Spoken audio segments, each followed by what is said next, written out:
could maybe pave away. No, count the days till I fade away. But you know I always find my way to turn a bad look in the field. It's a target. Used to waste a day up.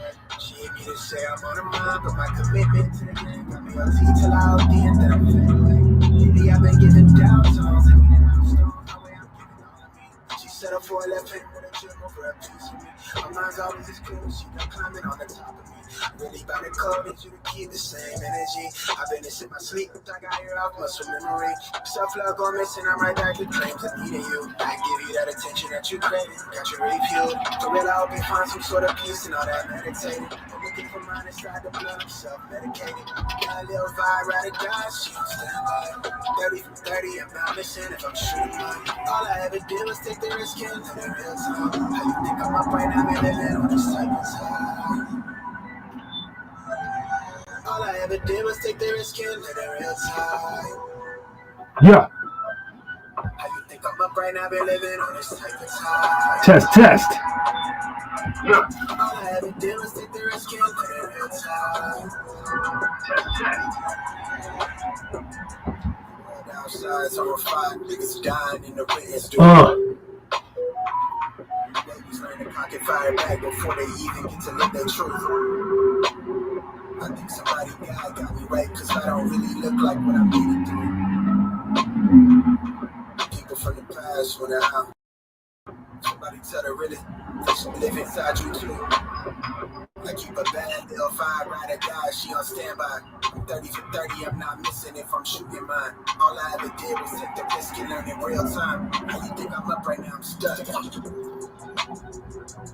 real, good renaissance. All in on myself, I treat the movement like an enterprise. Take a look around, you think we made it to the end of time. How you think I'm up right now, been living on this type of time?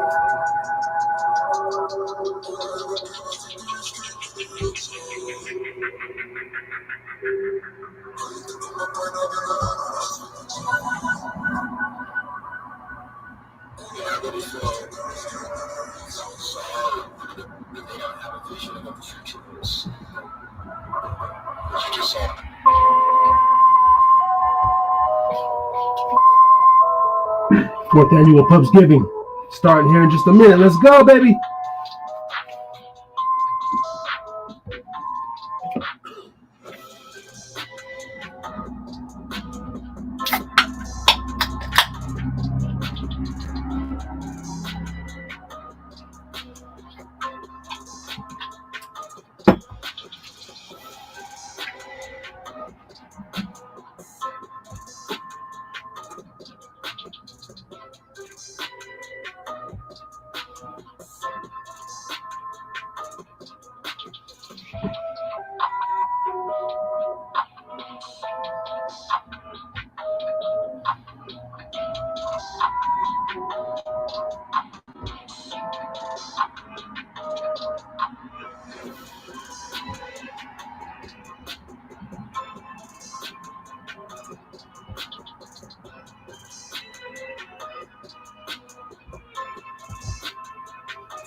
Brother Ray having trouble with the link here.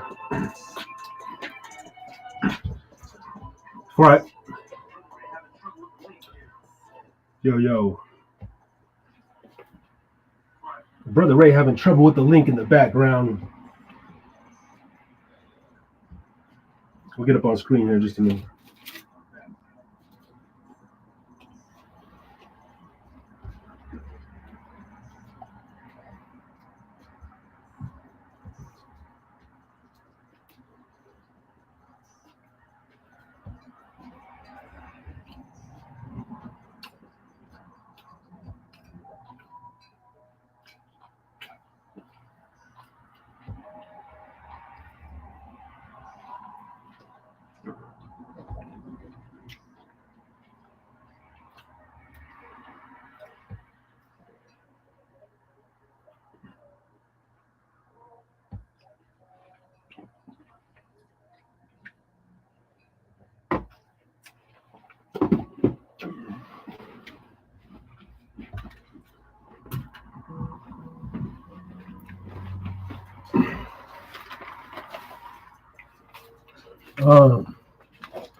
Yeah.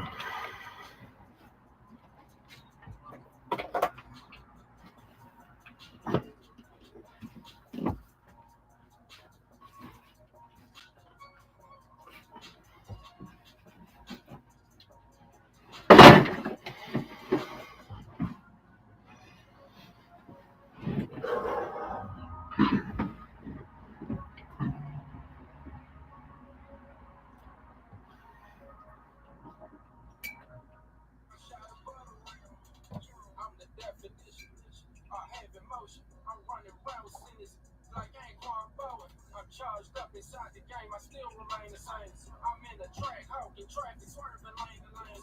Pocket full of money, that's how I came. All the love me, that ain't my name. I might retire, hang my jersey up, go Hall of Fame. Hey y'all, what you are, you good for this giving. I put that down, I feel like bitch at 9 to 5. I'm making money in my sleep, you have a hard time. Shawty on my, she took a long round. I'm running to the bank, put me in the combine. I'm running to the bank, put me in the combine. I'm running to the bank, put me in the combine. I'm running to the bank, put me in the combine. So I'm running to the bank, put me in the combine. I'm running to the bank. I'm here, still precious, still trash, still trash. I'm here, flipping cash like cartwheels. I'm here, I shoot my shot above the rim. I'm here, bounced up, I ain't down, I'm here, still precious, still trash, still trash. I'm here, flipping cash like cartwheels. I'm here, I shoot my shot above the rim.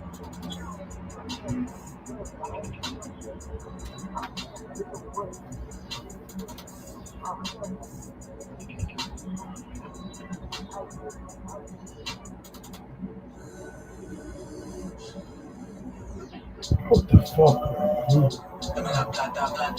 God damn. Oh.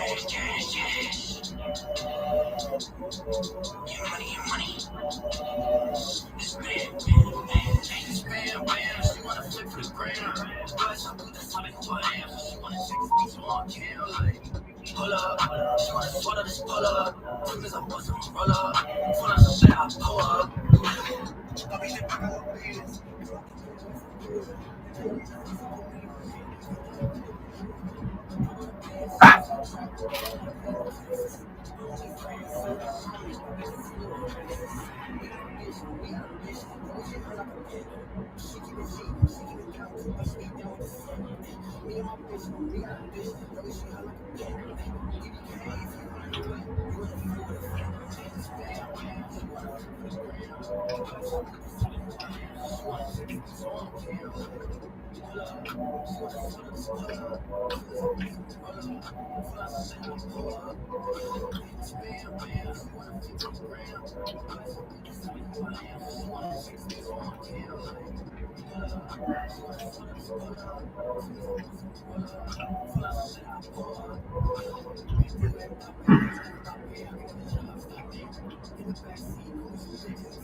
Hey, hey, hey, hey, hey, hey, hey, hey.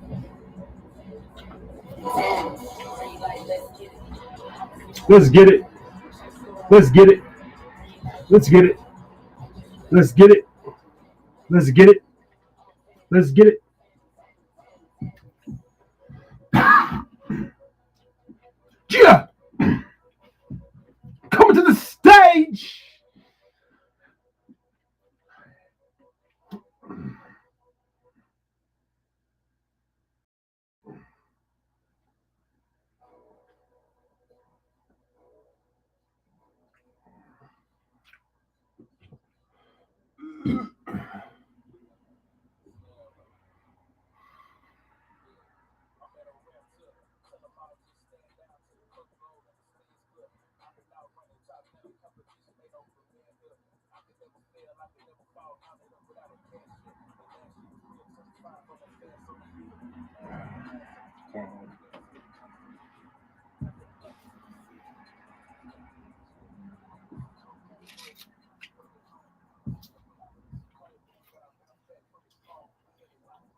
All right.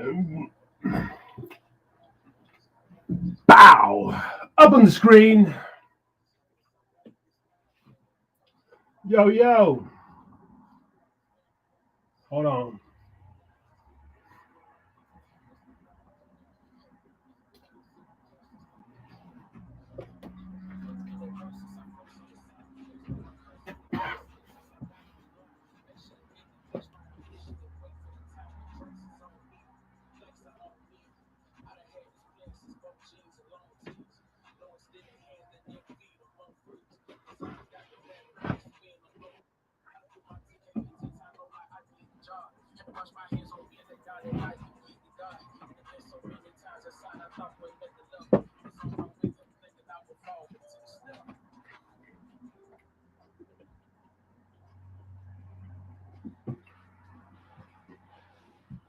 All right.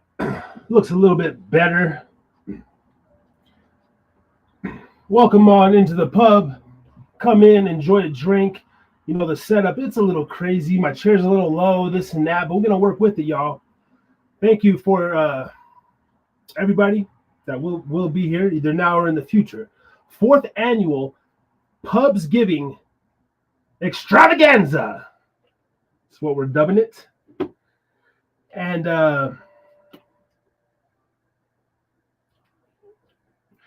Brother Ray's having a hell of a hard time getting logged in. I don't know. He always got something though. He's not the best with technology, but regardless, I've sent the links out to over like 35 people. So look at John. Oh, you got John in the building. He clicked it like nothing. No, hold on. Let me text Brother Ray, man. John clicked. It's Ray's phone, man. I don't know. John clicked the link like nothing. He's on. Ray always got some bullshit going on my phone. And I switched this and this. I don't know what he'd be doing. But that's wild. Let's go ahead and get John up here. Hold on. I haven't done a show in a minute, man. Let me get the special intro here, guys. Yo. Ladies and gentlemen, the first guest of the 4th annual Pubsgiving Xxtravaganza. Everybody give it up for Reno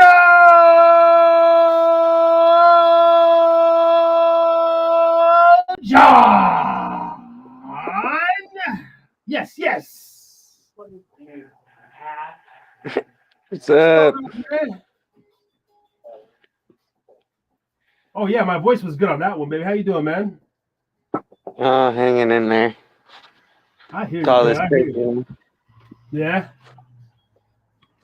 Shit. Thanks for coming through, man. The first one up in the building. I threw this together like on Monday.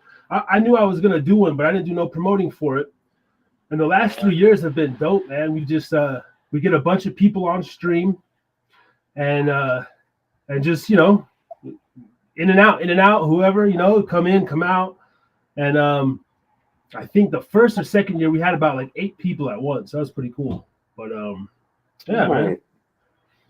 And as people are cooking and watching football and just basically lounging today. So my family just left.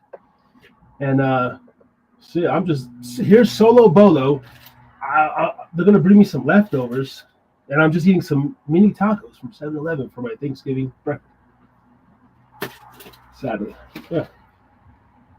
No, that's how we're doing it. But what's going on over there in the Reno land, man? You know, I miss it, but I don't miss it. Yeah, it's been a while since we caught up.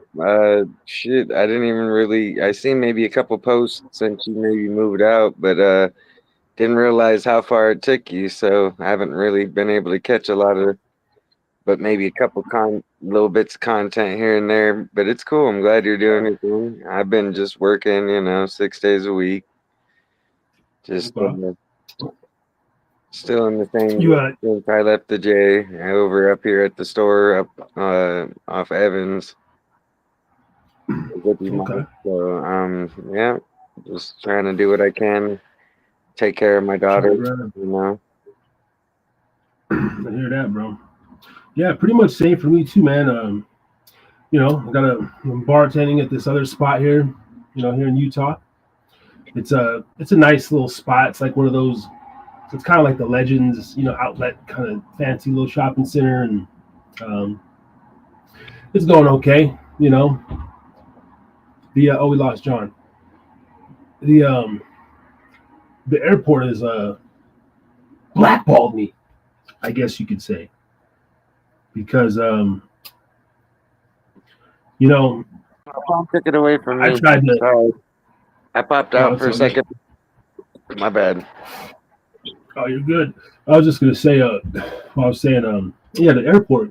Shit, my former job before I moved back to fucking Nevada, bro, I was killing it there. Best job I've ever had in my life, money wise, people wise, everything. And I can't get back in this fucking airport. I've interviewed 4 times with one company, 2 with another, and my other company won't even hire me back. I left with a 6-week notice. Worked for them for 6 years. Not one write up. I didn't get caught fucking vaping in the goddamn walk-in or nothing at this place. And And bro, the two managers are just hating, bro. So I'm like, okay, I guess it's not on my cards to be back up in that bitch right now. So I'm just trying to basically get it how I can at this little spot, little seafood spot, you know. Nice. But it just sounds right. It ain't the same, man. Shit's like a little. I'm better here than I am in Reno, even like money wise and stuff. But it's still, man. I fucking, you know, hindsight, whatever. But I took myself out of a goddamn position, bro, when I left the first time to go back to Reno. Yeah, I'm like one of those bad bitches that like, you know, married down and like she's like unhappy. Yeah, you know, fuck.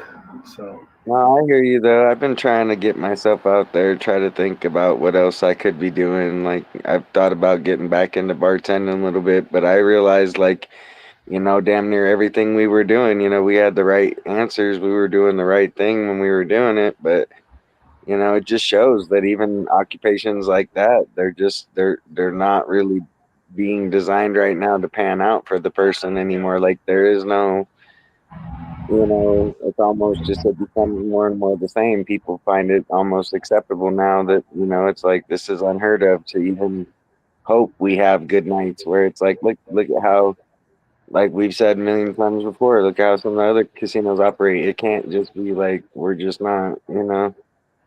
And it's like at the same time, you can only jump around though so much. And like, yeah, it's more the experience than it can end up being, you know, all the other things sometimes that it's like, it is still viable, but it's just like, look at how they got rid of both of us. We were longer term, you know, employees already had been there at least over a year ourselves. And, you know, when they just decide that, hey, it's gray area, breaching company policy, we're not having that, you know. Like that's unfortunate that like look at how they basically did kind of discriminate on their people that they were also basing this around. Like, look, we have the people that we've been here for a minute, you know, we know how it, but no, you know, no disciplinary would have made sense in her mind at the time, you know, and that's just what I mean is like that's just as stubborn as the people we deal with on the regular, and they just don't see that, you know. Yeah, if Ray can get on, he did a good rap on like TikTok the other day because it's a right to work state. So is Utah, but yeah, he has the same issue. You know, they'll just let you go. You know, because you're fucking. They don't like your shoelace or whatever the fuck. It's like, you know, and if they don't like you, the Renaissance did this shit to me, man. I worked there 6 months. They brought in a new GM. The guy that was hired with me, like same day as me. They made him the bar lead, and the new GM just didn't vibe with me, man. And I didn't really vibe with the old Keever, and they fucking. I take my lunch, like not even a lunch, because you know in bartender you just eat when you pretty much can. yeah. And so on a Sunday, the floor was busy. Yeah, the restaurant's busy. The bar is gosh damn slow.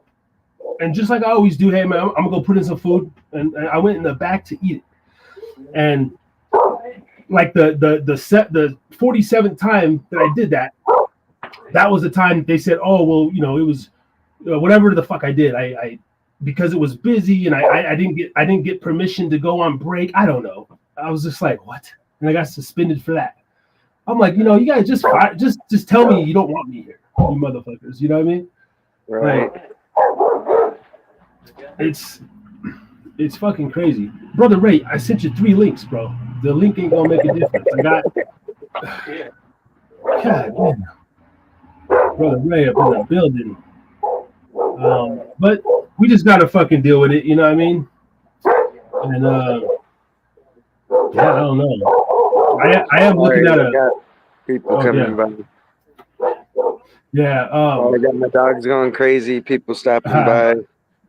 Yeah, and that's what it's all about, man. People stopping by, in and out, fucking. That's what Pubsgiving is supposed to be, at least anyway. I should have promoted it a little better, but at the same time, dude, it's like I don't know really where I'm fucking headed. I do, but I don't. I got tired of just doing lives every Thursday, and so I've been reposting all my old content, like just shorts, like a motherfucker. Right. I noticed a And bit of your content for sure. It's been good, but I did realize you did kind of move, but I know it's been a minute, so I yeah, get it. Staying on the day to day is the big part, really. Like, I think it's easy to get discouraged no matter what we do, and we're easily found in positions where we're like, hey, man, is this just me settling, or is this just me, kind of doing less than I know what I can do to some extent, any other kind of delve of that. And it's like, I think the thing is look at how, let's just say, regardless how you believe it, several things are pretty fucked up right now. Like it's not so easy to just roll around the blame on ourselves or on each other. And this shit is getting kind of deadly, even where it's like government shutdowns and things like that. Like that's no joke, man. Like if we really are not realizing that, even maybe just for some to have their little moment or whatever you want to call it, us just fighting and biting at each other and kind of vying with each other and, things like that. And when people are like, if you saw that news about these two National Guardsmen guys that, got shot and they're saying it's targeted and now it's this whole, who knows, but it's just like if that's people from, the same delves as us, it's like if we're all just hurting each other, you got officers that have to feel like, or National Guard that if they do, at some point ever in this administration feel like people were acting up enough,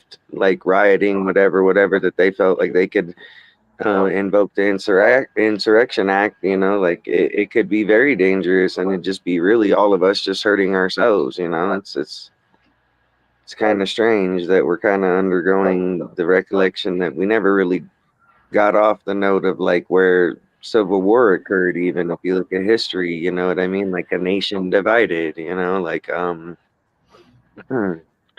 it's pretty scary shit, man. Like it's easy to feel intimidated and again not knowing the certainty of a lot of things, like you know yeah, yeah. That's why I just drink, smoke weed, keep my head down, man.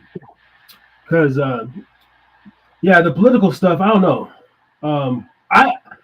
I'm still cool with like with my decision to have Trump. For some reason, I still think this world would be more fucked up with that bitch Kamala ran this shit. I don't know, but it's just yeah, But if the shit does break out, I have a little small food pantry, not much, probably keep me alive for like 7 days and shit. And I got enough bullets to like fight off like maybe like 100 people, dude. That's it. But then you're fucked. Then your neighbor's still gonna come after you. But I don't know. I think more and more uh, about like the end of times, like even in the biblical sense, because I'm not a Bible scholar, but like the things lining up, and I just hope that I hope I can get like 40 more years. And my son will, if he gets 40, he'll be about 50 before all the shit really just breaks loose, like before Jesus comes back or something. Like, you think we got about 50 years? Or you think 20, like by the 2034 Olympics, this place is just going to be fucked or what? I don't know, man. Like it's hard to say. It's like I don't know. I I think think we're it's good. crazy that it could be. I think it's crazy that it could be is one thing, and that's just what I mean about. It's not so much just the politics is what I was mentioning. It's just that like, can you believe that this is monumental shit that is kind of history, and at some point it's going to be like, hey, you remember the time when government kind of just figured, hey, we're going to bully the shit out of the people, and there's nothing they can do about it, and it's like, it's not the first time for some shit. But at any given point, this is that kind of undeserving shit. It's like when shit really hits the fan, like you're saying, like if it's full blown chaos, like Dawn of the Dead shit, whatever it is, like chemical warfare, atomic. If we're talking like Fallout, like the show, like atomic warfare, everyone's bombing everybody. Like I think it's more realistic. I think, and that's exactly like again some of the coworkers, when I remember looking back at being at the J Resort, we had there, like we would talk about this shit. Like, this shit is pretty fucking heavy duty, the shit that is actually occurring, whether we care to know what's going on almost half a world away is what it feels like, you know what I mean? Like that shit, You know, who knows, man? Like, honestly, this is probably the closest we've ever been to, like, let's just say a actually pronounced World War III or something like that, you know? Yeah, Like where you have all the powers of the world kind of vying at this point, to the point where it's kind of like, okay, who's backing down, and nobody's backing down, kind of, you know? yeah, getting So like, wild. The one thing about the nuke shit that don't scare me because like we're all gonna be sizzled and fried for sure. Like that shit'll be quick. So like I don't trip on the nuke shit because ain't no. I mean, even if they do press the button, like you're not gonna, you know, or say like we like there's a nuke on the coast of like wherever Florida or some shit. Like I mean, it's a matter of like you might have like 48 hours or something, you know, before it's just all hell where the radiation leaks over and just kills everybody. I don't know. But that one is kind of like settling because I don't think, especially if you were like on a beach, right when the yeah, nuke but you got to hit. realize it's not. You got to realize it's not just the initial blast with atomic warfare. Like, look at how, like, they were saying, like, Yeah. there's. No, I'm saying, look at how they were just saying on some other news outlets lately that, like, Chernobyl, for instance, has a hole punched in the dome because Uh, they said, like, some kind of drone, like, whether or not this is how it happened, but it's leaking the like those. Whenever you get an area that's been exposed to like that nuclear, energy, it yeah. also rendered in you can't it's in pop you can't populate an area that's been covered. You know what I mean? Like this shit's Yeah. gone for like hundreds of thousands. You know, it can be Oh yeah. like That's what I'm and saying. Like, I guess if you were like you were living for like a week and your skin was just slowly shedding off for like 7 days and you were dying slow. Fuck that though. cabin fever shit, man. What Yeah, the fuck? I did in my own life, bro. I'd be like, It's you know, crazy, but man. yeah.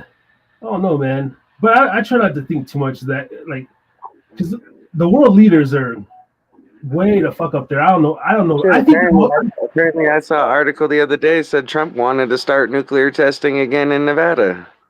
hmm, I don't know. Maybe shit. I don't know. You gotta do it somewhere though. You know, and all that open space. It's just wild, man. I think most of them are like reptilians, though, bro, or like half deep, like really demons, bro. They're not the people in charge. They're not like real humans. I for surely like 100% believe that. And because I don't know, they're just fucking, they're just wicked. You know what I mean? I And can then, kind of see that. or they're so like mentally possessed or into devil worship or something that they're being led by like evil spirits and stuff. Well, that's what they say about like CERN and shit. Is like they're all like Satanists and shit, and they're all like they're tampering with like some say the universe and shit and all that kind of energy. Yeah, with the I Stephen was, Darby, there's a I good was interview. watching way out there though. I'm like, I don't know how long I can entertain that shit though. You know, like I think that's really real, bro. There was a pastor, Stephen Darby, rest in peace, bro, and he broke this shit down. It's still on the YouTube, and he talks about how the CERN, because they're taking antimatter and matter and whatever and spinning it in a hydrogen collider, and they're actually like they can recreate like the second coming, or they can open up the sky for real and or make it's it like a look like Ouija board on crack. It's like a Ouija board on super crack, basically, is what y'all are telling me. yeah. And I mean, why not? I'm sure that there's a like you can summon, when you really tap into energy, whether it's good or bad. I mean, that's why I don't like fuck with that too much, because if someone really want to put a spell or a hex on your ass, I think that they could.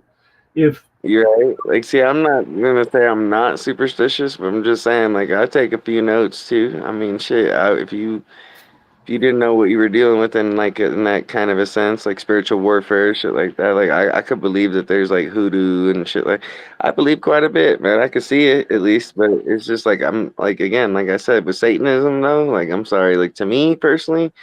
I can only go too far because some of that shit, it's like I don't see how people, I don't see, again, like cultism, if you will. Like, I'm sorry, I'm not the type to follow like that. Like I'm no, not down with the, taking the rabbit hole journey on that. Thank you. yeah, like even the Satanism part. When I did think that was cool when I was younger and I read the like Satanic Bible and stuff, I basically stopped at the park where the Enochian keys or whatever, like half the books in English letters, and then the other half's like gibberish.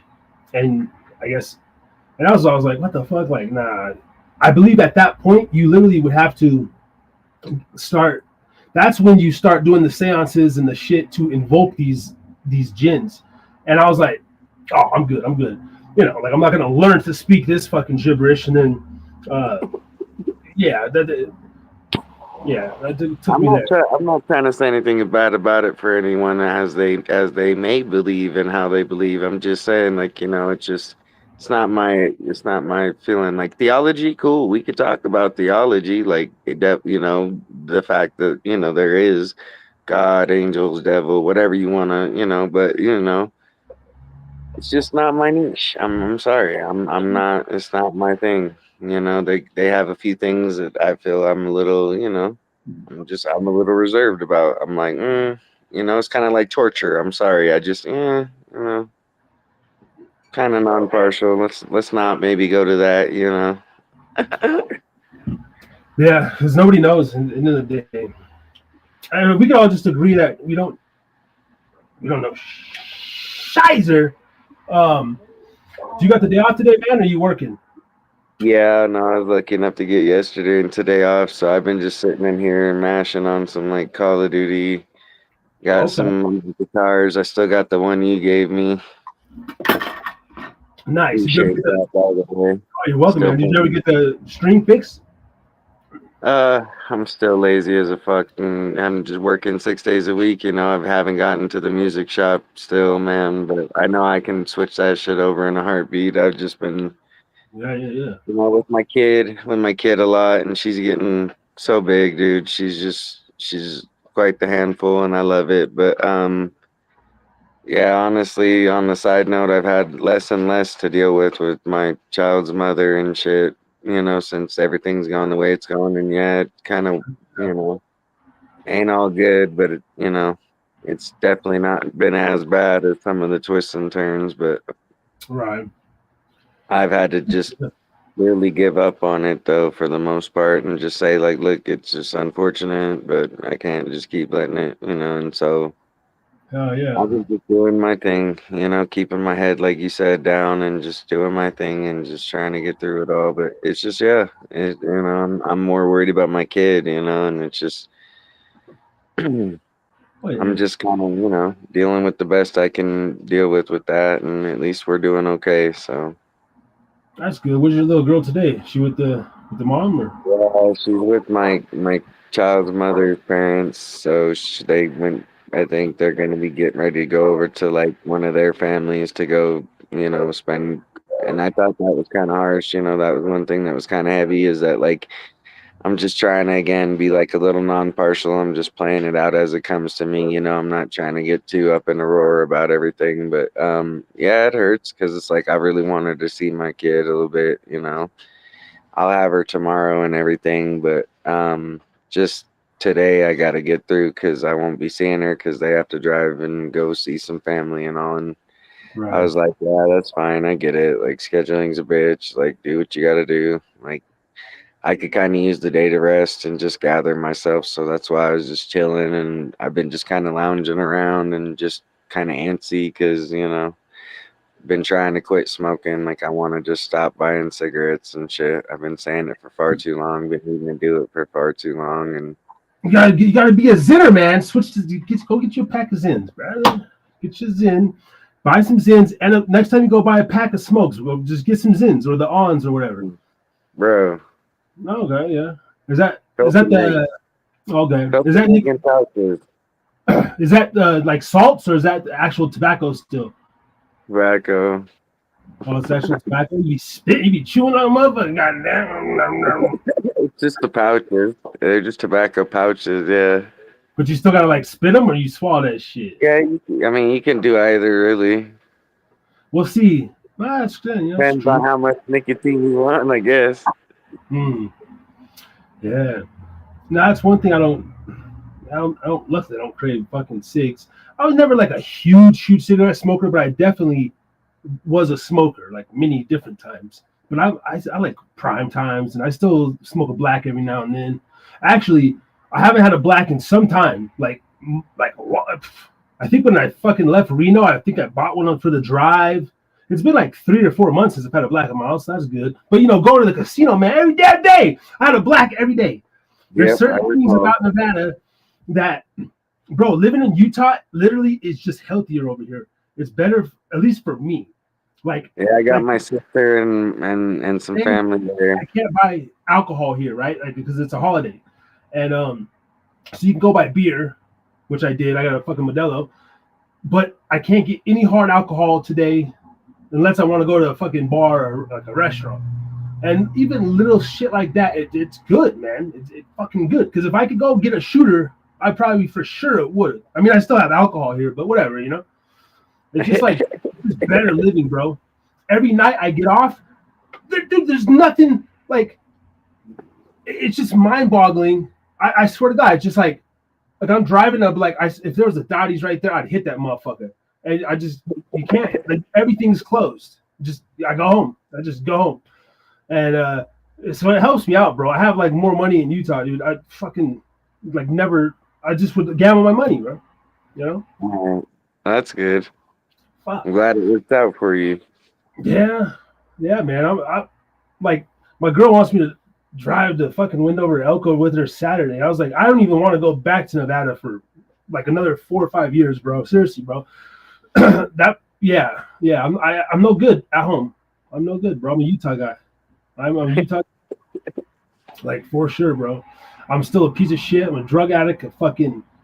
I have so many vices that like I need to be in a place where it's limited. Because if you give me full access, bro, I'm just fuck. It's hard, man. I struggle with all that shit, temptation and shit still, I get it. Yeah, I'm just trying to figure some shit out myself. Yeah, like being bored here in Utah. I don't know. We just go out.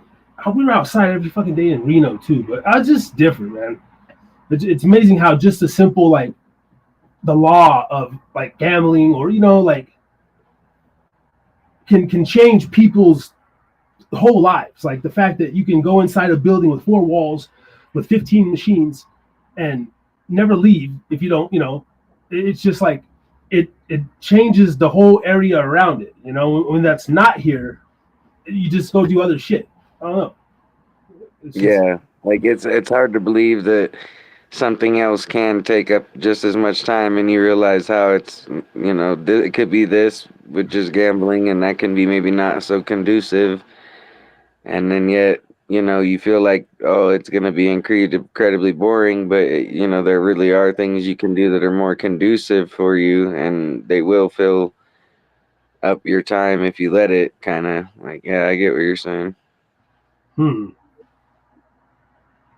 Yeah, I don't know, man. I mean, and I would imagine people, I guess when I talk to people from here, they go to Nevada or something, they're like, oh yeah, it's a crazy place. But yeah, for some people, like Brother Ray, who's still struggling to get on apparently, he loves it because he's disciplined in his own right, so he can live anywhere. He doesn't have a lot of vices and shit, but it's cool. Like for him, it's cool for me too. There, it's just about like personal development, brother, personal development, and which, I think I started puberty like a little late. I got my first, like above in your pubic region, I got like a hair around like maybe 11, but I was always later in life at everything, even in class, bro. Like you could tell me that shit like 5 times. It's not till the 9th or 10th time. I'm like, oh, okay. Or I'll work at a job and I'll make the drinks every day, bro. But sometimes it might be 6 months, 8 months before like, oh yeah, like I could do this, and I get in my rhythm. I've always been a kind of like a late bloomer, if you could say, like repetition is what you gain when you do it after a while. So it's like, it's easy to say. I don't think anyone really has the feel for a lot of shit until they've done it enough. And that's the thing is, like you said, if this is something that's going to take up all the time, then you know, it's easy to get carried away is all it is, you know. It's easy to get carried away, man. There's nothing wrong with doing it from at home either now that you're like more laid back and saying, okay, well, it ain't changed so much, but you know, it kind of has. You're right. You're like, hey, if it's changed enough that you're like, hey, I've noticed that, you know, it took me a minute to realize that, well, that's just being human. Yeah, yeah, no, for sure. That's kind of my whole thing, man. But I don't know. I'm always a cool cat, regardless, bro.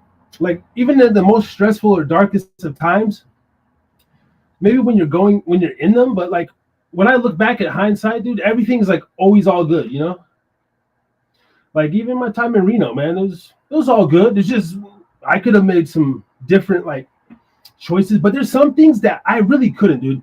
What I didn't like necessarily about Reno coming back this time was,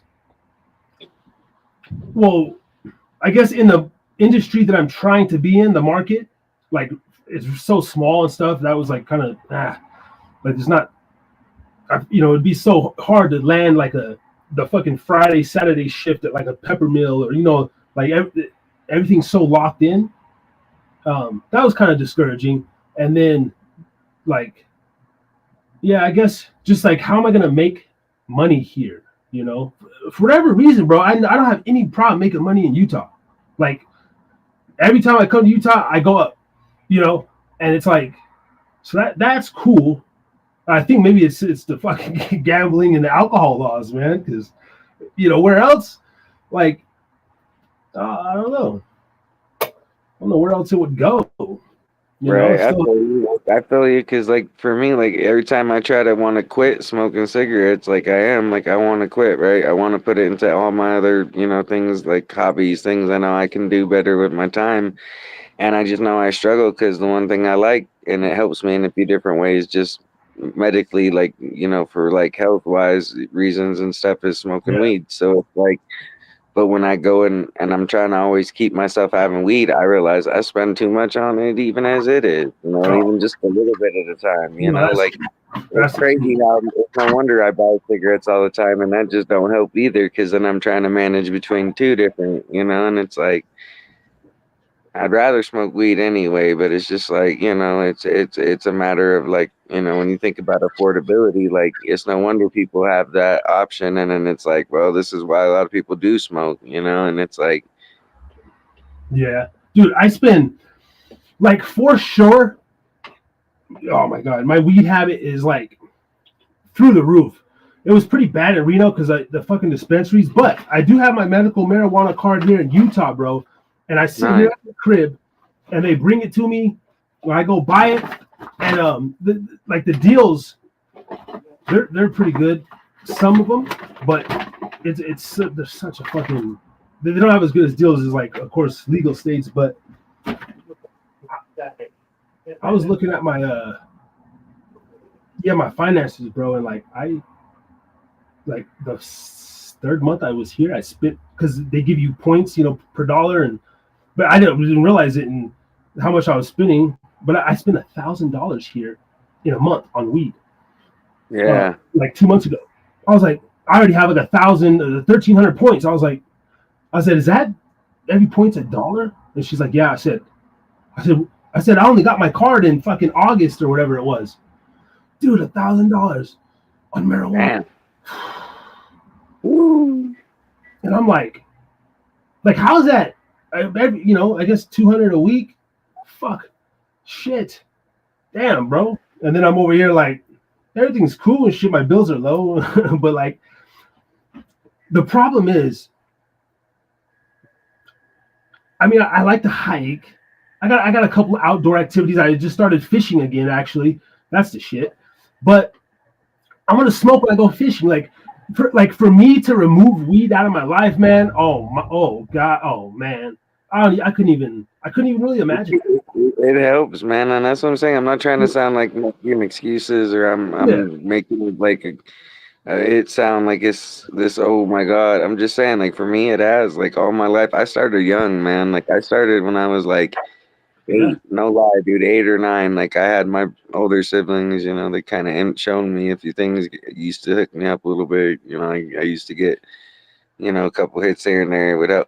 It helped me sleep early on when I was like, because I had my whole list of, stuff. And since then, it's like it helps with like pain management, it helps with appetite, similarly so funny still sleep, it helps, me kind of manage between, the rest and recover, phase, for my, being kind of restless and I'm not gonna lie, like there's been very few things, and I've been on all kinds of like medications. I know we talked about that quite a bit a couple times before, like all the pharmacopoeia, like pharmaceutical side of things, which isn't always a good feel. Is we'll leave it that part at that, but yeah. Yeah, no, for sure. That's what's up, man. Well, I'm glad you're doing good, bro. Hanging in there. I mean, even if you were doing bad, I don't know. I ain't got nothing to help you with anyway, except the fucking conversation. Send me a bottle of Give a rum. No, I'm just kidding. Right? I wish, man. I need Steve to. He's waiting on his distribution license for the West Coast. If you're ever in Massachusetts or Florida and shit, you can buy a bottle. Yeah, man. Oh, and shout out, by the way, Mr. Steve Gubb himself, the founder of Gubba Rum, will be on today in like 2 hours, I think. So that'll be cool, man. I'm gonna get him on, and he can promote his company and stuff like that. So that'll be fun. I think we got Eric, a few other people coming on today. But yeah, man, I want to try to do 8 hours because that's what I did like the last 2 years. But I don't know. I really don't have, unless there's someone on with me. It's like I don't know how much of a ham I want to be today. I don't know if I want to make an ass of myself. Sure. And even if I do shows like every couple of weeks, man. So I'll just tell you to, but like, and so I can hold myself fucking accountable to this. But I want to get the Ray-Ban Meta glasses and start making content with those, and more like personal, like POV style of interviews, and then like film like bartenders making drinks and stuff like that, and then going into establishments. Hey, Harris is drinking. We're here at Capilati's. Come on in. Let's get an old fashioned, and then edit it and do that whole thing. That's my thought process. And we'll still go live, of course, but yeah, I want to like make better content, more and different content. So no, that's good. That's good, man. Yeah. And I've been you gotta go with where you feel right about it for sure. Like as far as what you're trying to capture, it can shift for sure. Yeah. And I don't know, I've had some talks with people, even like random people that would just give me advice.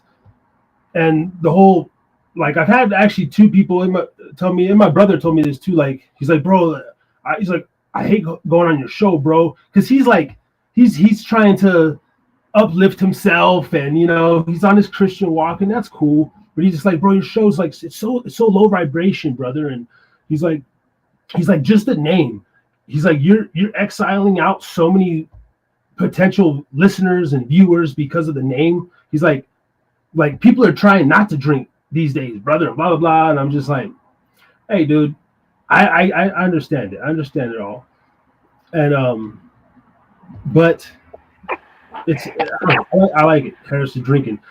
And if I ever don't drink, and when I mature a little more, I have a twist on the whole thing. Like, it doesn't have to be. It was never meant to be alcohol in the first place. I just, because Harris is smoking again, I was like, nah.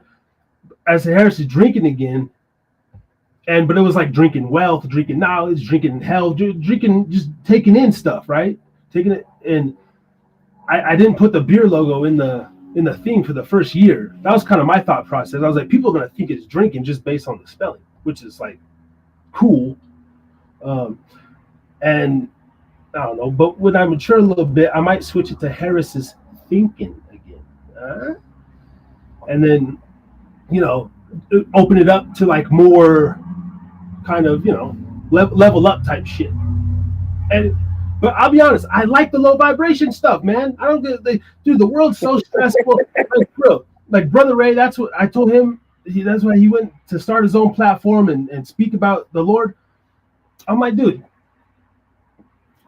I watch motivational channels. I watch lifestyle, health, men's fitness, all that rah, make you feel good shit. But at the end of the fucking day, we're humans. We're all fucking scum, for the most part. And like people just need a place to go to like chill out. Like I wouldn't like to be on a political panel or a, like if I had to go in every day and talk about, dude, it's just like I am the low vibration spot. I'm the fucking dive pub. Okay, come here and just hang out with me. But if you want to go across the street to fucking Legends, go right ahead. But this is Harris Drinkin, dude. Like I cater to the fucking people, man.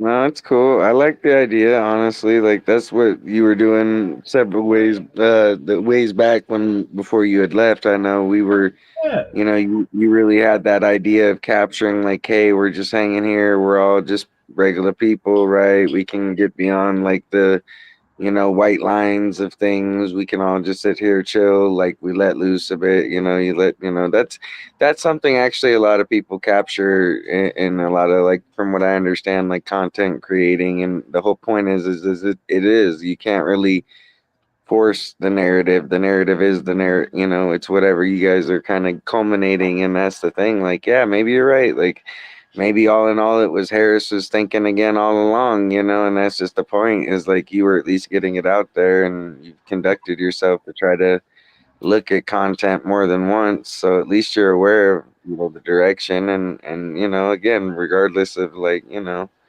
how you might feel if you feel a little immature or whatever, but it's like, again, like there's some pretty interesting stuff going on. Like I wouldn't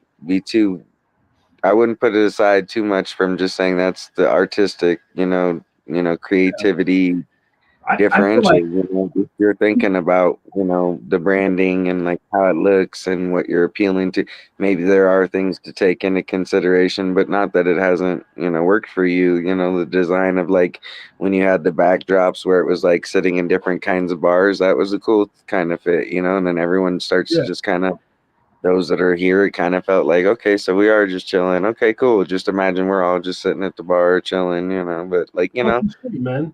different approach, different results. Yeah, and the other thing before we bring Eric G coming on in the building, we got the second guest, ladies and gentlemen. Ray, where the fuck you at? We got John, we got Eric talking about the link. But people like redemption stories, right? So, but let's say I presented myself, which like you just said, like you are who you are. I can only just be me, right? But if I put myself out there, like right off the jump, like I'm somebody I'm not, I would have had a quicker fall. Like, what's the lowest you can get? Probably doing fucking coke and meth in a fucking bathroom bar or getting head in a fucking stall, right? At a bar. That's what this is right here. So naturally, when I go through life and it's still mature, like, hey, and if I stop drinking, I get back in the gym and I get fit, or it's like people could be on that ride, instead of like, it's a whole process of evolution.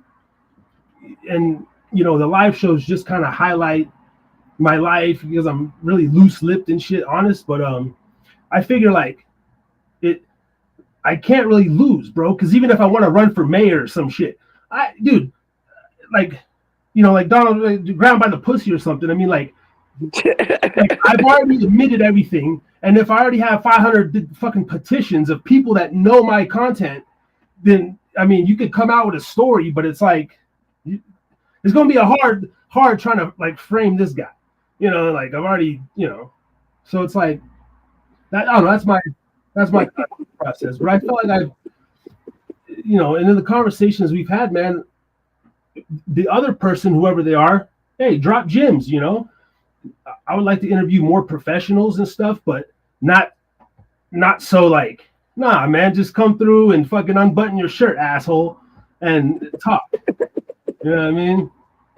Hey, but real quickly, let me get let's bring up here don't think John, you've been able to meet here. So coming to the stage, the second guest of the 4th annual Pubsgiving Xxxtravaganza, all the way from North Carolina, Eric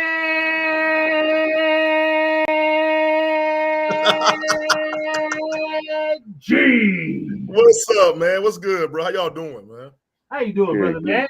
Hey, nah, shit, man. Trying to digest this damn food. What's going on with y'all? Shit, man. Just here. I'm not in my underwear on this Pubsgiving. I'm actually have shorts on, so I'm chilling. Oh shit, you ain't drinking enough. Then give me about another hour. You'll be naked as hell on this damn podcast. Yeah, I'm already sweating a little bit. So yeah. Nah. Hey, thank you for inviting me, man. It's been a year since I've been on last time, so thank you. Man. Yeah, man. Good to see you again. Up here on the right, we got this is John, Reno John, or White Boy John, but he still hasn't given me a name. And this is Eric G. Down in the bottom. See, John, I can't say White Boy John. They might try to petition against me or something like that. I got to be careful. Yeah. Reno John. Yeah, man. What's going on, John? How you doing, brother? How you doing, sir? Oh, hanging in there, enjoying the day. I feel you. Yeah, I feel you, man. Have y'all ate yet, man? Turkey, y'all get some turkey, some ham. We're still trying to get a little bit of ass. What are y'all eating today? Man, go ahead. Cool, man. Oh yeah. So we just got some turkey and some other fixings, but we're just still trying to get it through the cooking phase. Okay, and for me, I started my fucking morning with some gas station mini tacos, and the family went to 2 Thanksgiving dinners. They're gonna bring me back all that shit. So I ain't really eating shit. I'm eating tacos, and I'm drinking a Monster Beast for my breakfast. That's how we're doing it. Yeah. Damn. I forgot y'all across the goddamn country, man. Breakfast. I'm in the middle. I'm almost about to take a nap. It's dinner time. Right. Yeah. Man. And you got that good. Like what do you? Of course, what you got? Collard greens, sweet potato. Because I got a lot of white family and shit, and so I never get no good unless I go to Arizona with my brothers and shit. I mostly hate every Thanksgiving dinner. I fucking hate it. That's stuff in and all that bullshit. Hey yo, it's crazy because I never thought about that. Being in a family like that don't know how to cook like black food. Like Thanksgiving is hell. I don't know what you can. What was it? Green bean casserole. Other than that, I don't know what else y'all make. Sorry, John, what do y'all be making, man? Because I don't know what else be going on for Thanksgiving in the White House. We're kind of basic today, but we got kind of a few things else. We got some doing some dumplings go with the turkey. We got turkey dumpling. We got green bean casserole. We got I knew it. I got shrimp. I think we can do a batter for and do like some shrimp deep fried or something like that. Yeah, I mean, look, I know some white people that can cook. Sounds delicious. My cousin last year, shout out to Philip. I should send his ass a link. He fucked up the turkey so bad. Like, bro, he bringing it. First of all, he's late. He's late because of the turkey. I'm like, bro, you've had like months you knew you're the turkey man. And he's walking it up. And I see the little legs sticking out the bottom. I look at it, I said, oh, that motherfucker ain't seasoned. I could tell. I just knew it was going to be a shit turkey. It was so bland and so dry. It literally pissed me off. Like, and I don't fuck with ham. I never like ham. And so I just ate a bunch of bullshit and ended up still going to Legend or something. I was so mad, bro. And then I made a couple of turkeys. I infused them. I do the brine and all that shit.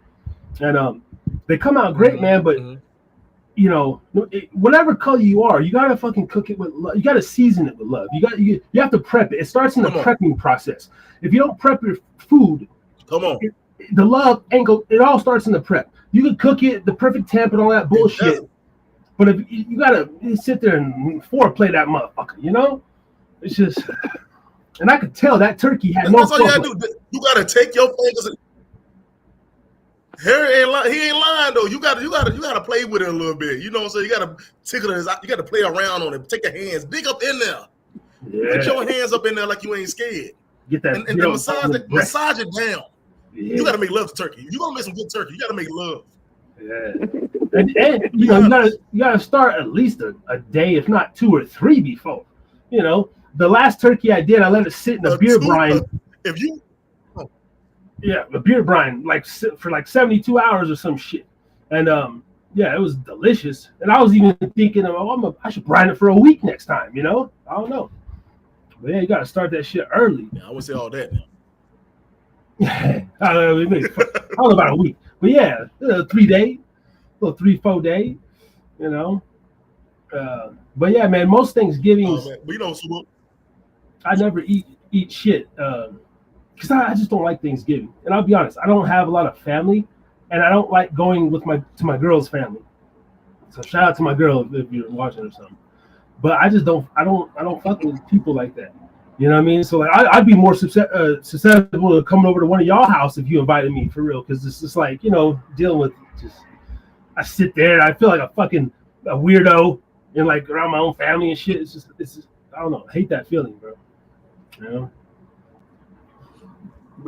But you know, the only thing is about like Thanksgiving is that it forces you to actually deal with people you don't deal with. Like we don't deal with you don't deal with your family on a regular basis. So you know you got to force to deal with them over some damn dry ass turkey. So that's why you got to make sure that food is good as hell. So they'll shut the hell up while you eat. So that's the best part about it. You know what I'm saying? You know, we like you said, I give it to this year, man. We did we did turkey wings. We did turkey wings. We did a brown sugar and pineapple glazed ham. We did collard greens with I think it was collard greens with turkey wings in it, seasoned with turkey wings. Baked mac and cheese. We got yams, cornbread. Like we did the works. You know what I'm saying? So you know, it's always an event when it comes to holidays down here. Yeah. You know what I'm saying? Always a big event. Sounds really good.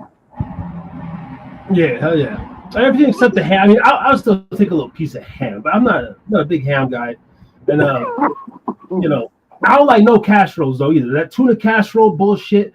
You know, I grew up in the trailer park, so hamburger casserole.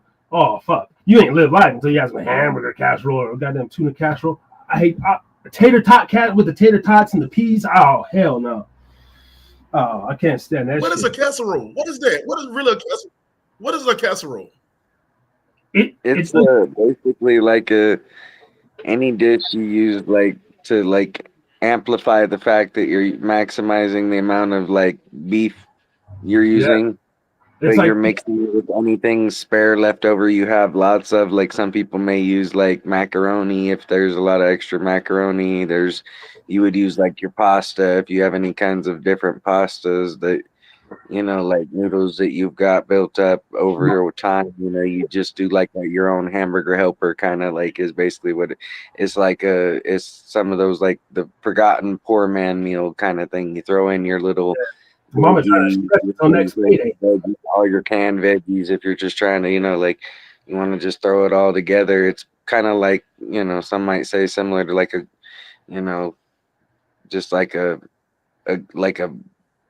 casserole is kind of like a peasant gumbo, you know, like you're throwing it all in there, you know. It's a peasant dish, you know. Motherfucking another way of like saying like a weird way of saying like gumbo, you know what I mean? Like you're throwing it all in there. You're throwing a little bit of that. You're throwing all the stuff you got, you know. Yeah, that shit gonna spoil, and we ain't got no more money till next week because your daddy gambled all the money away, son. So you gotta eat this fucking casserole. And I'd sit there and it tasted so bad, I still gotta put ketchup on the motherfucker. God. Oh. Wait, y'all putting ketchup on casseroles? Yeah, man, it got rough, man. Rough. Oh, it's disgusting. You still gotta put ketchup on that motherfucker. Hey, don't feel bad, because after Thanksgiving, I can guarantee somebody gonna make a vegetable soup with all the leftover shit we got. It's always gonna happen. Yeah. They all put that shit into a big ass soup that lasts for another 2 more weeks. Oh yeah, I like doing the when we do make turkeys, my girl makes great enchiladas, so We do like turkey enchiladas. We always eat chicken enchiladas, but like or turkey. She does this chicken and broccoli pasta. We do like turkey and broccoli, you know, Alfredo or some shit. But trying to clean up that turkey, you know. Yeah. Yeah. Chicken turkey enchilada. That shit sounds lit though. That shit sounds good. Yeah, no, they're fire. Yeah, and then the turkey, you know, because it's a couple days and still marinated and tender. Oh yeah, it's so hard. There's a little switch up from just turkey. What about cranberries? You guys fuck with cranberries at all? Is that just like a fuck with the cranberries? Traditionally, I don't mind the cranberry sauce a little bit, but we just again we don't have like all the stuff normally. We just did a little down to home one here this year, so we didn't go too crazy on it all. But we just went with something we figured, okay, we could do that, you know. So. Man, look, I don't fuck with cranberries unless I got a UTI. So, like I said, other than that, I'm good. All right, no cranberry juice and nothing. Little cranberry vodka and nothing. I mean, a little bit cranberry vodka maybe, but you as a cranberry sauce, I never wanted it. It's never been something that like, oh, I gotta have on my plate. Yeah, well, fuck, I only know about the canned cranberries. I mean, that's all I got, and they come out in one lump, and they slice it. Like 20 times and shit. But the food was so bland, bro. I grew up with such bland food. I love you, Mom. But like I would take the cranberry and eat my turkey with it, or you know, the cranberry with the mashed potato, bro, because it had no flavor. Yeah, I get what your friend is saying. I don't always seek it out necessarily, but yeah, you know, it's not a bad thing occasionally. That's how, I think they serve cranberry. Yeah, like the one thing I want with my damn turkey is a cranberry flavored jello. Cranberry jello? Oh, the last thing you said? You cut out. I did. It's the cranberry sauce in the can is nothing but jello. So that's what I'm saying. Like, well, I'm good. That's true. What about for like desserts? Like, is it more sweet potato for you, Eric, or like pumpkin, or like a mud pie, or pecan, or what's going on in the dessert department? I mean, for me personally, I'm gonna be honest with you. I don't like pies, like sweet potato pies like that. But for me, I gotta have a cake. Like, I gotta have some kind of cake for Thanksgiving. You know what I'm saying? So, my favorite thing, if I can get a yellow cake with with chocolate frosting, that's my favorite thing to eat. Like, you know what I'm saying? My wife, she made a strawberry shortcake for Christmas. For Thanksgiving. She made a strawberry shortcake, and that motherfucker is hitting. Oh, okay, some strawberry shortcake. Yeah, something maybe like a little different. I think my girl does like it's a mud pie, you know, with the pistachio and the chocolate or whatever. I don't fuck with pumpkin pie at all though. That shit sounds good. Yeah, she gonna come home with some of that. She made about 4 pies yesterday. I'm gonna be eating good later tonight. It's just gonna be a minute, you know. Unfortunately, man. You know. So what's your favorite thing to do? I haven't seen on your Oh well, I was gonna ask you. I have been seeing on your like your posts and stuff, man. Like, just tell us real quick, like, what about your show and you know how that's been going. And I see something Upsurge magazine or something like that. You got yeah, bro. Yeah, tell us about that, man. Yeah. Oh yeah, I was like, yeah, bro, yeah, man. My show is Random Thoughts with Eric G. I've been doing it going on with 7 years now. When I say we talk about everything, man. I don't leave no stones unturned. We talk about family, love, sex, like religion. We talk about like the crackhead that broke in my house and took a shit that one time. Like, we talk about it all, man. We talk about everything, and it's been a fun process. And right now, I took a hiatus this year because I real life been really, and I start back in January. And when I say I got a lot of live interviews I'm doing. Like, I'm actually going out into the public now and doing interviews, and I'm trying to mix that with the online thing. Mm-hmm. And I can't wait to see what's gonna happen. And then Upsurge, man, Upsurge. I got a chance to, one of my homeboys. His name is Troy. He has the idea for Upsurge magazine, which is a digital magazine. Just giving all things culture or whatever. He asked me to come on and be a partner. And yo, when I say we've been doing it for over a year. It's been a fun magazine, bro. Like y'all can download it now at Upsurge Magazine. It's issue.com, issuu.com/Upsurge Mag. But yo, when I say yo, we talk about it all in that magazine is fun, man. I got an advice column in that magazine, and yo, we had some of everything in that advice column, man. We had one lady had was talking about how her husband had ordered some sex toys off of Amazon. And she can't find the sex toys in the house, so she want to know what should she do. Should she leave him? So she asked him about the sex toys or what? But she can't find the sex toys. And one of the sex toys was a fist. And I don't know how the hell he hit the damn fist. But they can't find it. So he's just hoarding sex toys around the house, and she's upset about it. I mean, I don't have none of that weird shit, but he might be hoarding them up his ass. God damn. See, I go to me and my girl will go to the sex shop together once in a while, and I bought in a masturbation sleeve a couple times just for the record. But you know, hey, whatever. She's there with me. She's even like, "You want this one, babe?" I was like, "Yeah, sure." But you know, so I ain't going. I got no issues like that. That's wild, man. And this, yeah. And so this magazine is he also bought a bowling pin. Oh, you break it up again. What? He bought a what? He bought a bowling pin. Oh damn. Yeah. A bowling. Oh wow. Okay. Well, I mean, obviously that lady needs to leave him because he's one of those dudes who's like, hey. He's like married but gay or something. No, they're killing me. Wow.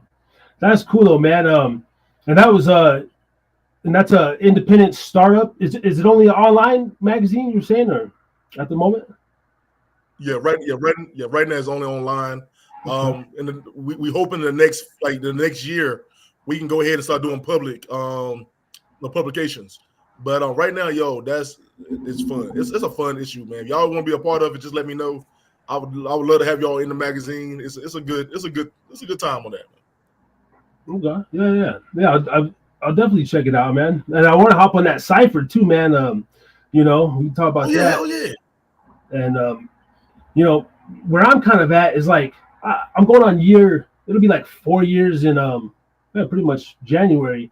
And same thing as you, I'm gonna buy like the meta glasses and start going out into the world and kind of do the POV sort of thing, and you know, frequent bars and pubs and maybe do some reviews and you know, just some of the shorts that I posted like in Reno of just filming on the street. Those actually do better than sitting here talking. You know, people like the engagement and I had one. I guess he was homeless.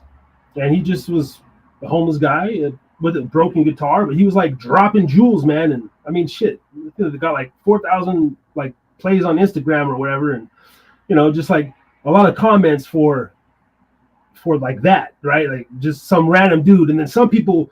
I got one comment like, "This is inhumane. At least offer him $1, blah blah blah." Like it's like sticking up for the homeless guy. It was like, you know, just weird comments. You know, like, bro, he's a grown man talking, bro. Like we ain't forcing him to do nothing, you know.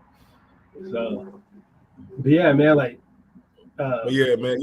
You always got to find something to make you to keep you interested in doing this. You know what I'm saying? Because it's easy for us to say fuck this and walk away from it. But like I said, I love the fact is that I want to switch it up this year, man. I want to do something way bigger. So go ahead and do it, bro. You should be able to like knock that out. I know it's gonna be fun, man. Yeah, no, it definitely is. So I already ordered the meta glasses. The one, 2 fucking days later, they dropped the meta 2s or the generation 2, and I sent my shit back. And then I ended up spending the money, and I just was like, they're like $400 now.